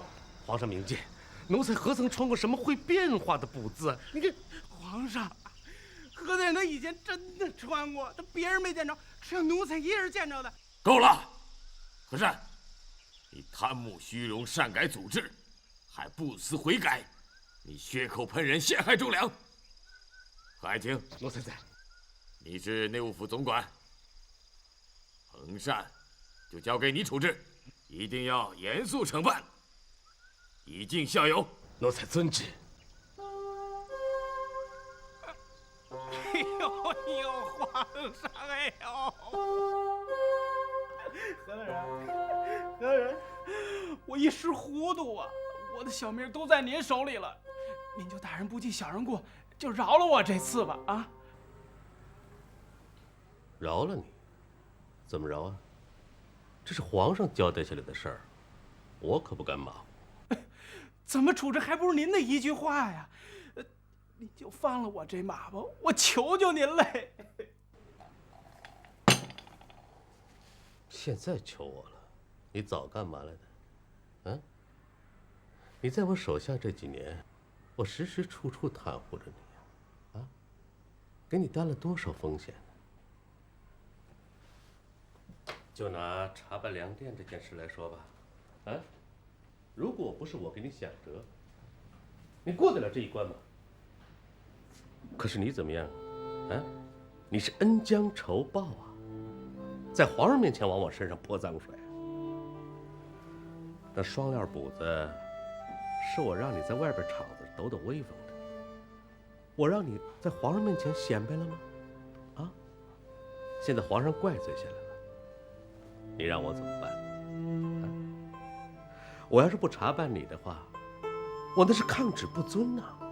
哼！再者说，你给了我什么好处啊？值得我为你冒那么大风险？啊！你脑袋瓜子不灵，我和珅可不是傻瓜。这事儿通天了，我只有暂停你内务府采办之职，等过了风头再说吧。何大人，何大人，这修圆明园急需大量准石木料，您这时候撤我的职，断了你的财路是不是？嗯，这何大人，您是个明白人啊，自然少不了您的了。这件事我让谁办不行啊？我为什么非要用你这样一个戴罪之人呢？何大人，下官该死。前几天啊，你送给我们那批粮款，我如数奉还，你就高抬贵手，饶了我这次吧，求求您了。真是没办法，谁让我这个人这么心软来的？行，念你我同僚多年，我就再帮你一次，啊？这样，你先到秘籍处找傅长安，交5万两一嘴银，啊？那你官职？缓缓再说啊，皇上气儿还没消呢。不过采办的事，你还可以继续做。等过了风头，我再付你的原职。啊，多谢何大人，多谢何大人。好了好了，起来吧，起来吧。这件事千万不要满世界张扬去啊！别再给我惹麻烦了。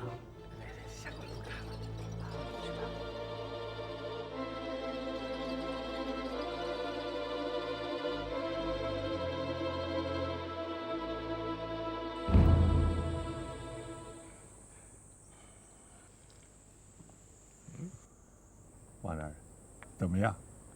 您喝了我这个君山的碧螺春，味道怎么样？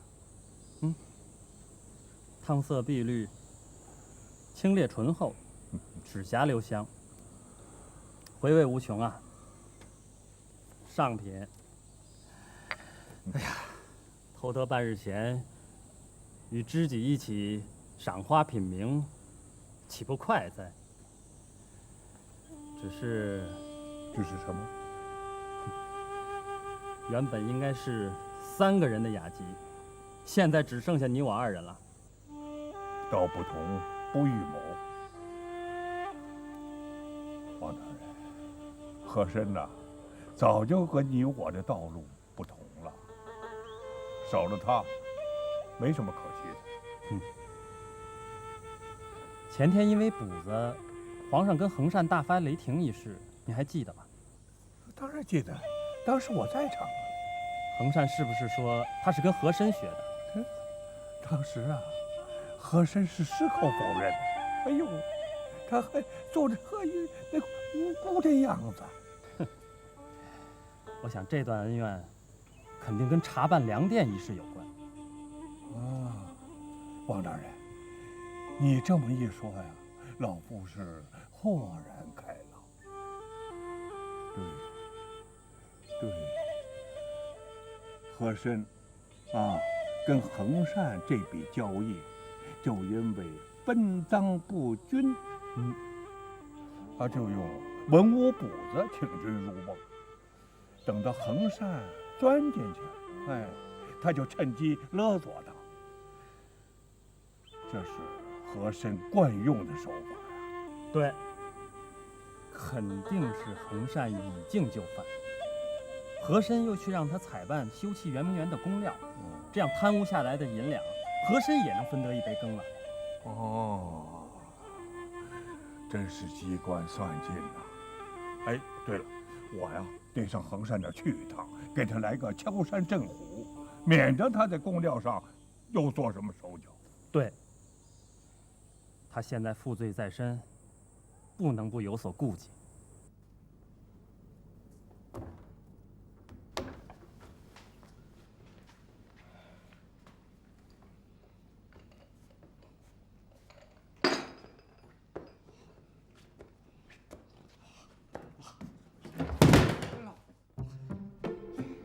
哎，一边都换成银子了。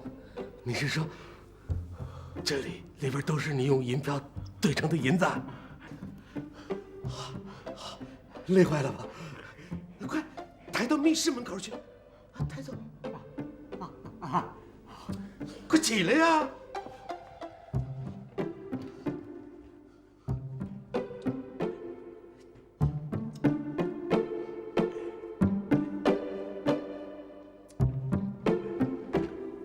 快点，我随后对到啊！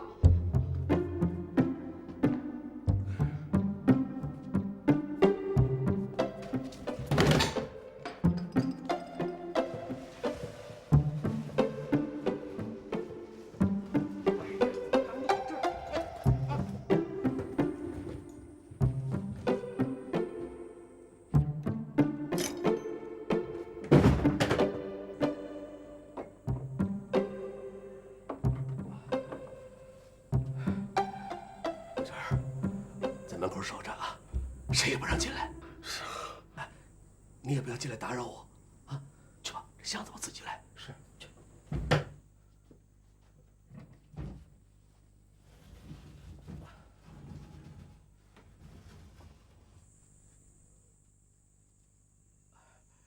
刘娟，在外边守着啊。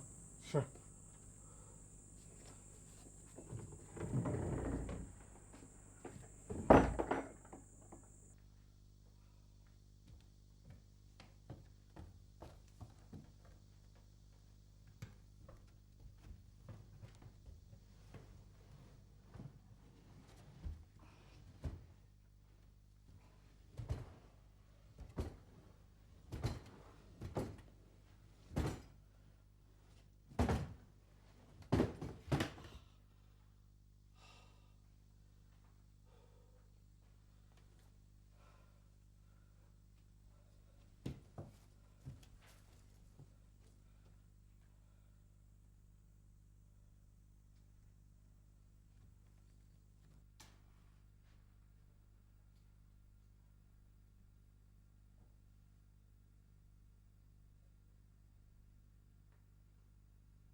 老爷，不是说了吗？不准打扰吗？老爷，苏林哥苏大人求见，说有急事跟您商量，要不我回了他？让他在客厅等着，我这就去。是。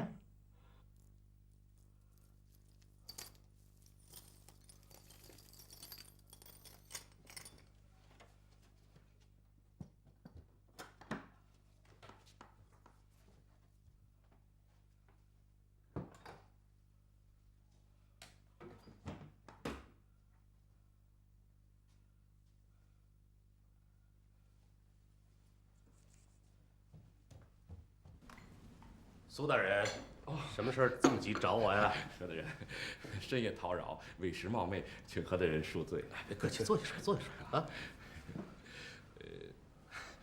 何大人，下官看好了一条绝妙的生财之道，请何大人定夺。生财之道，说来我听听。下官自认常如盐运时以来，每次盐客一收上来，户部就催着上缴，眼看着几百万两白花花的银子从手里流过，却一分也不能节流，着实的心疼啊！可如今何大人手里户部，情况就大不同了。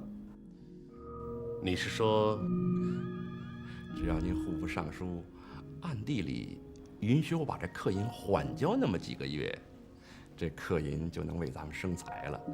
我们可以多办几家钱庄，把这客银呢放进去生利。以后凡是客银在入国库之前呢，都在咱们手里先过一道，我们就财源滚滚了，神不知鬼不觉，每年就是净赚几十万两银子呀！好主意，好主意。不过你说这几十万两银子，你我，当然是何大人拿大头了。何大人不便出面，钱庄的事儿就由我操办啊。以后每年给份车马费，下官就知足了。瞧你说的。行，这严苛的事儿嘛，就由我来操办啊。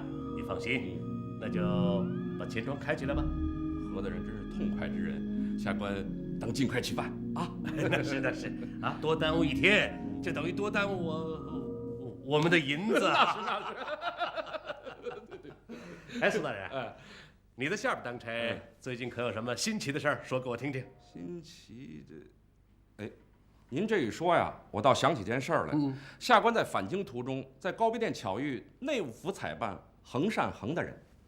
他？他到那儿干嘛去了？他说去保定府采购石料。采购石料？哎，横善离京，您不知道？啊，他是我的属下，我当然知道。我刚才一时没想起来。对，没想起来。好了，苏大人。这事儿就这么定了啊！那你就见机行事吧。有何大人撑腰，下官当尽快办妥。那下官告辞了。好，不送啊。刘谦，怎么了？刚才没精打采的，累了？不累，不累就好。拿我的帖子，连夜去趟保定。哎呦嘿，大半夜的上保定干什么？到了保定啊，你找徐长春，让他务必打听清楚横善的下落。横善的怎么了？有人看见他，说是要去保定采办石料。第一，我没有委派他；第二，采办的石料也不出自保定。他匆匆离京，其中必有蹊跷。这小子肯定是好了伤疤，又忘了疼了。刘全啊！这次我们再抓住他一次把柄，那恒记粮店可就改姓何了。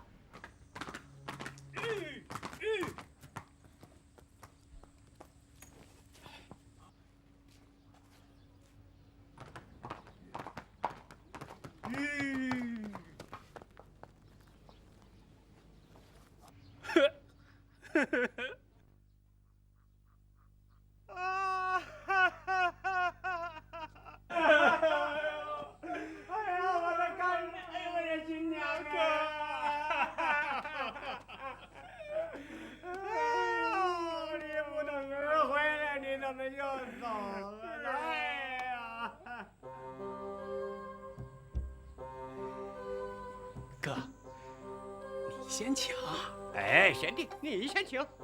你先啊！你先请嘛！你先。哎呀，哥哥，你别客气。哎，你先嘛！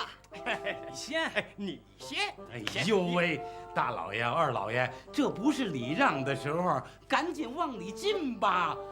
哎哥，你先，还你先，还你，赶紧进去吧。哎呀，亲娘哎，你怎么不让儿回来呀？哎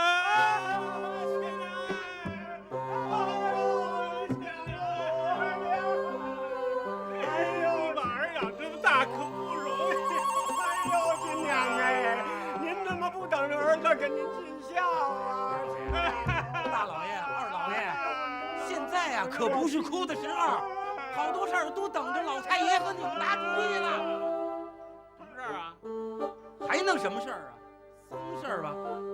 老太太丧事怎么办呢？哥，你在吏部报丁忧了吗？没有啊，你呢？还没有。你说妈也真是，这去的可真不是时候。我刚刚在粮店上被和珅坑了一大笔，正想从圆明园休息当中捞回来呢，在家居丧3年，这不黄瓜菜都凉了。我花了大把的银子上下运动，才征得了一个外放的两江总督，兼漕运总督。这本钱还没捞回来呢，漕运总督让皇上给免了。那你说怎么办？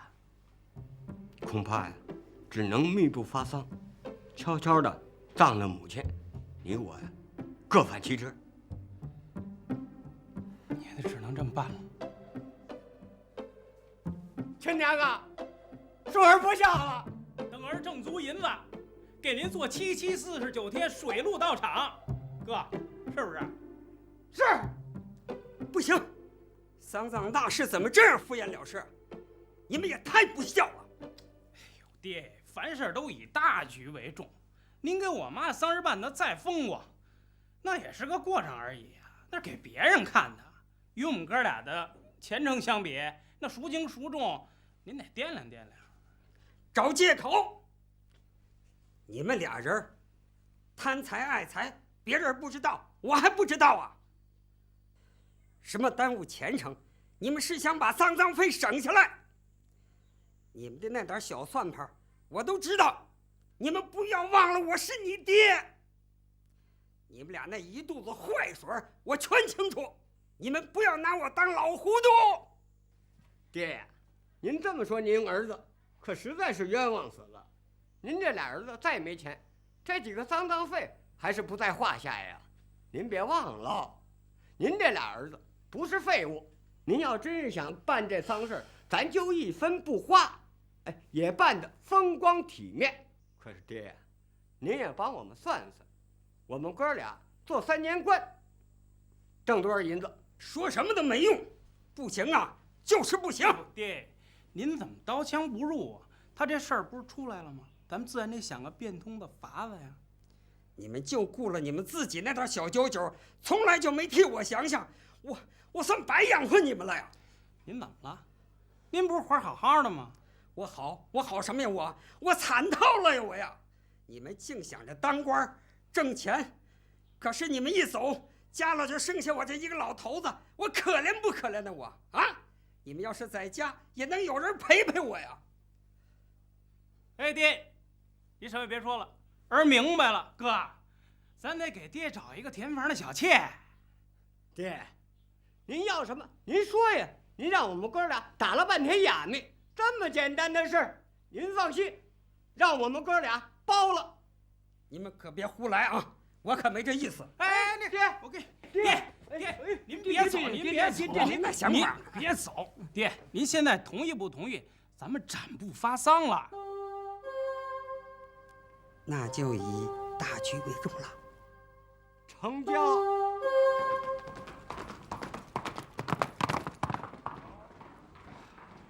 不孝啊！不孝啊！什么都走了，连个招呼都不打，真是说话不算数啊！真是罪恶莫过于心脏啊！我怎么养活这么2个儿子啊？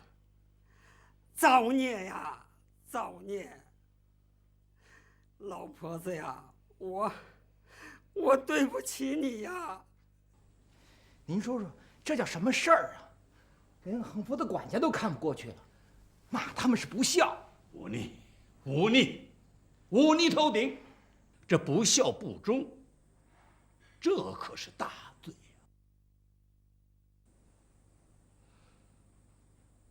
呀！何大人，今天我跟您说句掏心窝子的话，这回您再保衡善，可不是明智之举呀。我看您最好革去衡善内务府的采办之职。那革了他，这个肥差谁来干？何大人，您能不能在皇上面前推荐我去干这个差事？不过还不是提这件事的时候啊。我这只是先跟您打个招呼。我的老师啊，此事不可鲁莽啊，否则容易引火烧身。那现在当务之急是要把恒春、恒善的位置挪出来，家产炸出来。何大人，您得想个万全之策呀。好的。对，王杰他们不是死盯着我吗？那这回呢，我就来个将计就计，借刀杀人。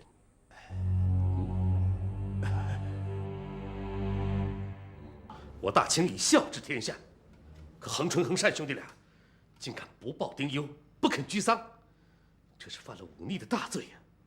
尤其是恒善，是我的属下，我若知情不报，那就是失察之过呀。你不必发愁，我来帮你。这对黑了心的贪官，刚刚害得唐锦泉家破人亡，又做出这等忤逆之事，绝不能轻饶。我寄个进宫见皇上，看看皇上怎么惩治他们。那还不如我现在就去向皇上认罪呢。皇上查我个失察之罪，大不了就革职查办。我也是罪有应得，我现在就去。哎，你有何罪？何必受此牵连呢？既然恒善他瞒着你，你就佯装并不知情。我再把这件事儿透露给王杰，就说是我自己查到的，让他联合几个御史弹劾恒家兄弟，这样岂不是两全其美？这好是好，不过有背后利用王杰之嫌，这不像君子所为。我还是亲自向皇上禀报吧。你能这样想，已经堪称君子了。上次那个叶明珠那件事儿，我和王杰都错怪了你，可你现在一点都不记恨我们。那是当然的了。青莲，说实在的，我非常怀念我们跟周圭、王杰刚在山东结识时的情形。那时候真是无所畏惧，豪情万丈。我更珍惜我们当时结下的情谊。那情谊就像美酒啊，越久越醇。我说恒善怎么突然回保定了？原来如此，这兄弟俩为了捞钱竟犯下忤逆之罪，真是丧心病狂。对，如果王大人能和几位御史联名参劾这两个贪官，他们的末日就到了。对，我即刻就写奏折。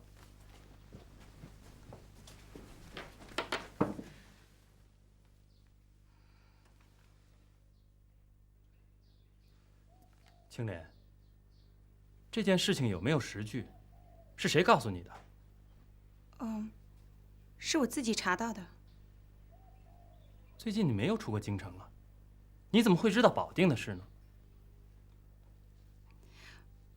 我保证这件事情是真的，你就别再追问了，快写奏折吧。青莲，你说实话，这件事儿是不是和珅让你告诉我的？如果是，这个奏折我就不能轻易写。难道你忘了，我们都上过和珅的当啊？你怎么什么事都怀疑到和珅的头上呢？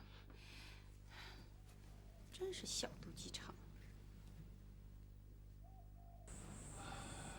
我跟你说啊，和珅呐，他是故意的，把这个事儿让青莲知道。他要干什么呀？他就是想让你出面弹劾横氏兄弟，干什么呀？他好渔翁得利，来霸占横氏兄弟的粮店。他觊觎衡山的粮店已经很久了。那我们怎么办？如果弹劾他们吧，正中和珅的下怀；如果不弹劾，那岂不让贪官污吏逍遥法外了？哎，我们啊，将计就计。他不是想让你弹劾横氏兄弟吗？我们呢，就是不弹劾。那不是便宜了这帮贪官污吏了？哎呀，好，这回一定要让和珅呐心惊肉跳。忤逆是什么罪啊？那是杀头的罪。当今皇上最讲究孝道，以仁孝治天下吗？他老人家最恨那些忤逆之人了。自他老人家登基以来，凡是犯了忤逆罪的，没有一个不被砍头的。如今王杰要在皇上面前弹劾你，老弟呀，你的死期不远了。何大人，您老人家给我想想办法，救下官一命吧。这话你早说呀！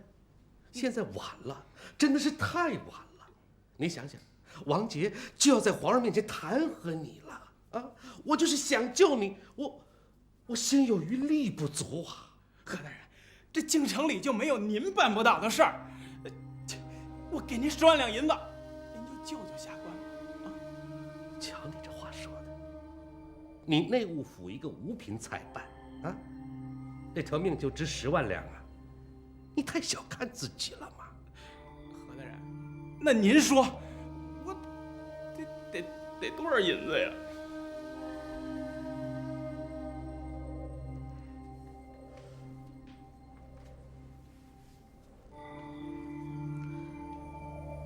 我实话告诉你，我1两银子都不要，我只要你在京津地区的那10几家粮店。何大人，那不成啊！那10几家粮店是你的命根子，对不对？你这个人太不识逗了，一逗就把实话说出来了，你。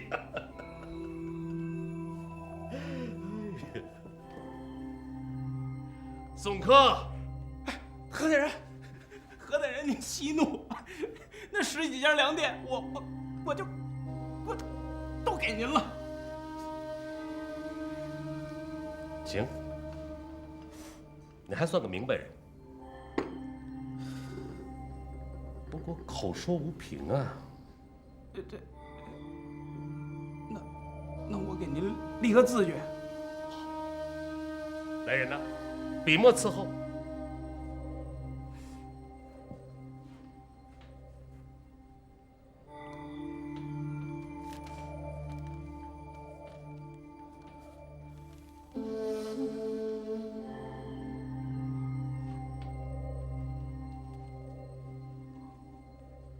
刘全啊，来，把这个收好啊。明儿啊，你就去接管这10几家粮店啊，这。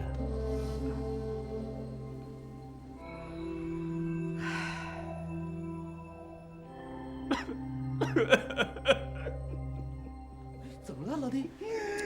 你哭什么呀？别！哎呀，命保住了，你应该高兴才是啊！别哭了，好了。哎，你呀，即刻赶回老家，给你母亲祝寿去吧。啊？我母亲呢？哦，我知道。你动动脑子，你好好想想，啊，王杰呢，在皇上面前参你忤逆，皇上必然得派人到你老家去查看一番吧。哎，到那一看呢，你母亲平平安安的待在家里呢。此事还有什么可怀疑的呀？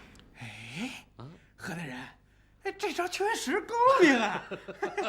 哎，还有啊，这样呢，我还可以参王爷一本，告他诬陷于你，不等于为你报仇了吗？多谢何大人。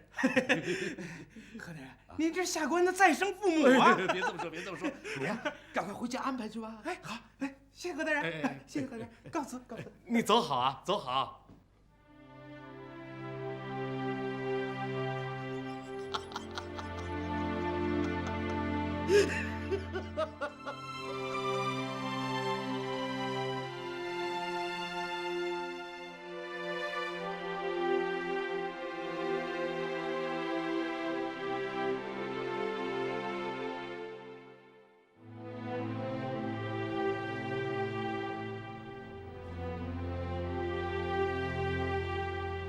怎么了，玉瑶？谁惹你生气了？你还问呢？这么说是我了？嗯？你刚才是不是抢夺了衡山的10几家粮店？不是强夺，是他自愿送的。不管是夺是抢，那10几家粮店现在是你的了。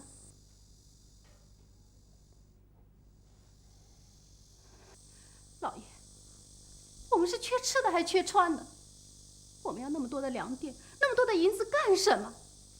在驴肉胡同的时候，我们缺吃少穿，我没有现在这么多的产业。我们在一起吟诗作画，过得有多舒心？可是我并不舒心。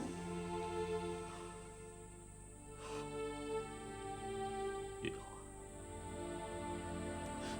你刚才提到驴肉胡同，你知道驴肉胡同对于我意味着什么吗？是耻辱，是伤心。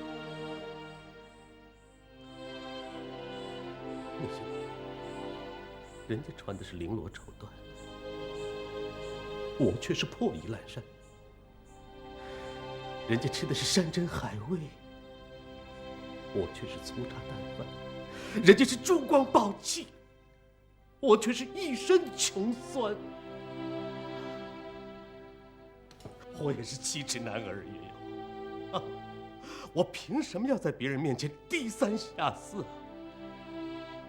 就因为你一个字，穷！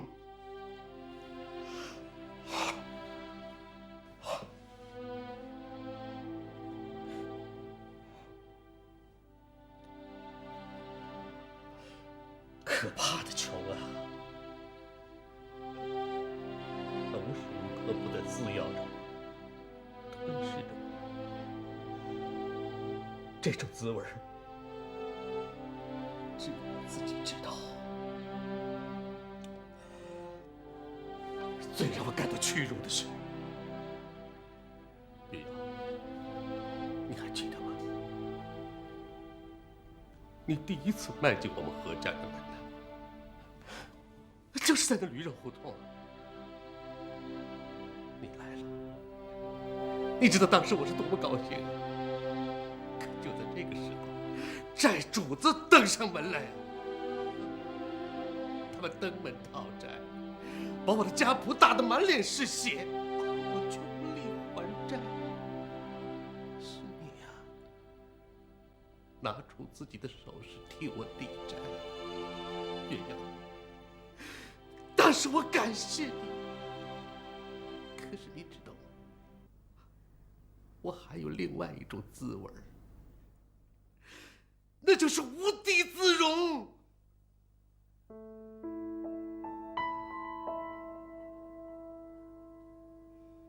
从那一刻起，我就对天盟誓，我要千方百计的挣钱，我要一雪前耻。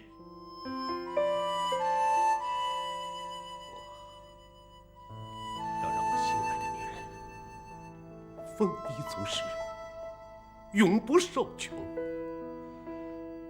我不在乎身前身后的什么名声，我此生别无所求。我要敛尽人间财富，享尽人间荣华。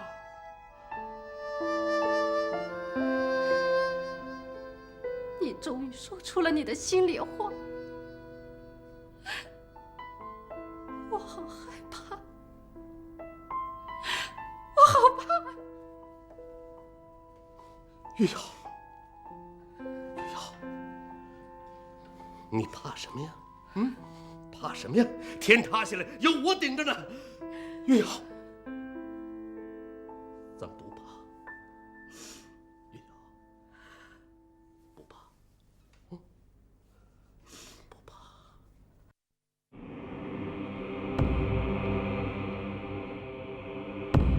吾皇万岁万岁万岁！起来吧。谢万岁！有失奏本，无事退堂。皇上，陈王杰奏请参合。哦，王爱卿，你要参合何人何罪啊？启奏皇上，恒善丁忧不报，陈王杰要弹劾和珅何大人有失察之罪。把奏折呈上来。这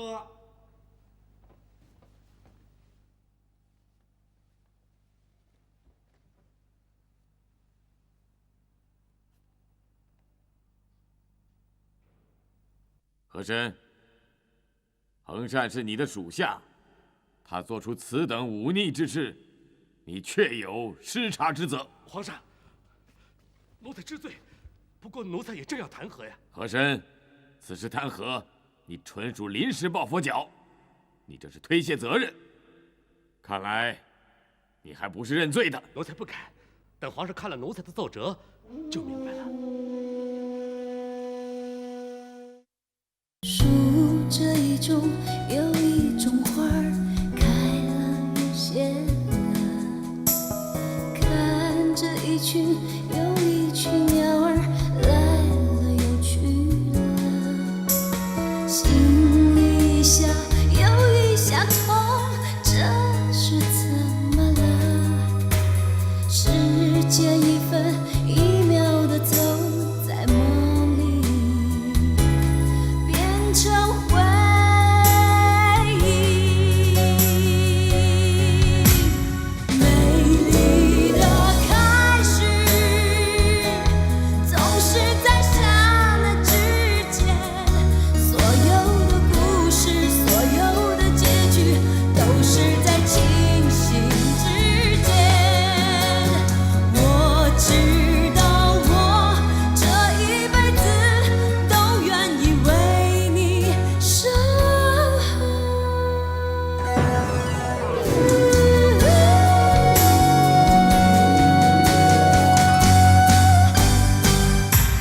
美丽的开始，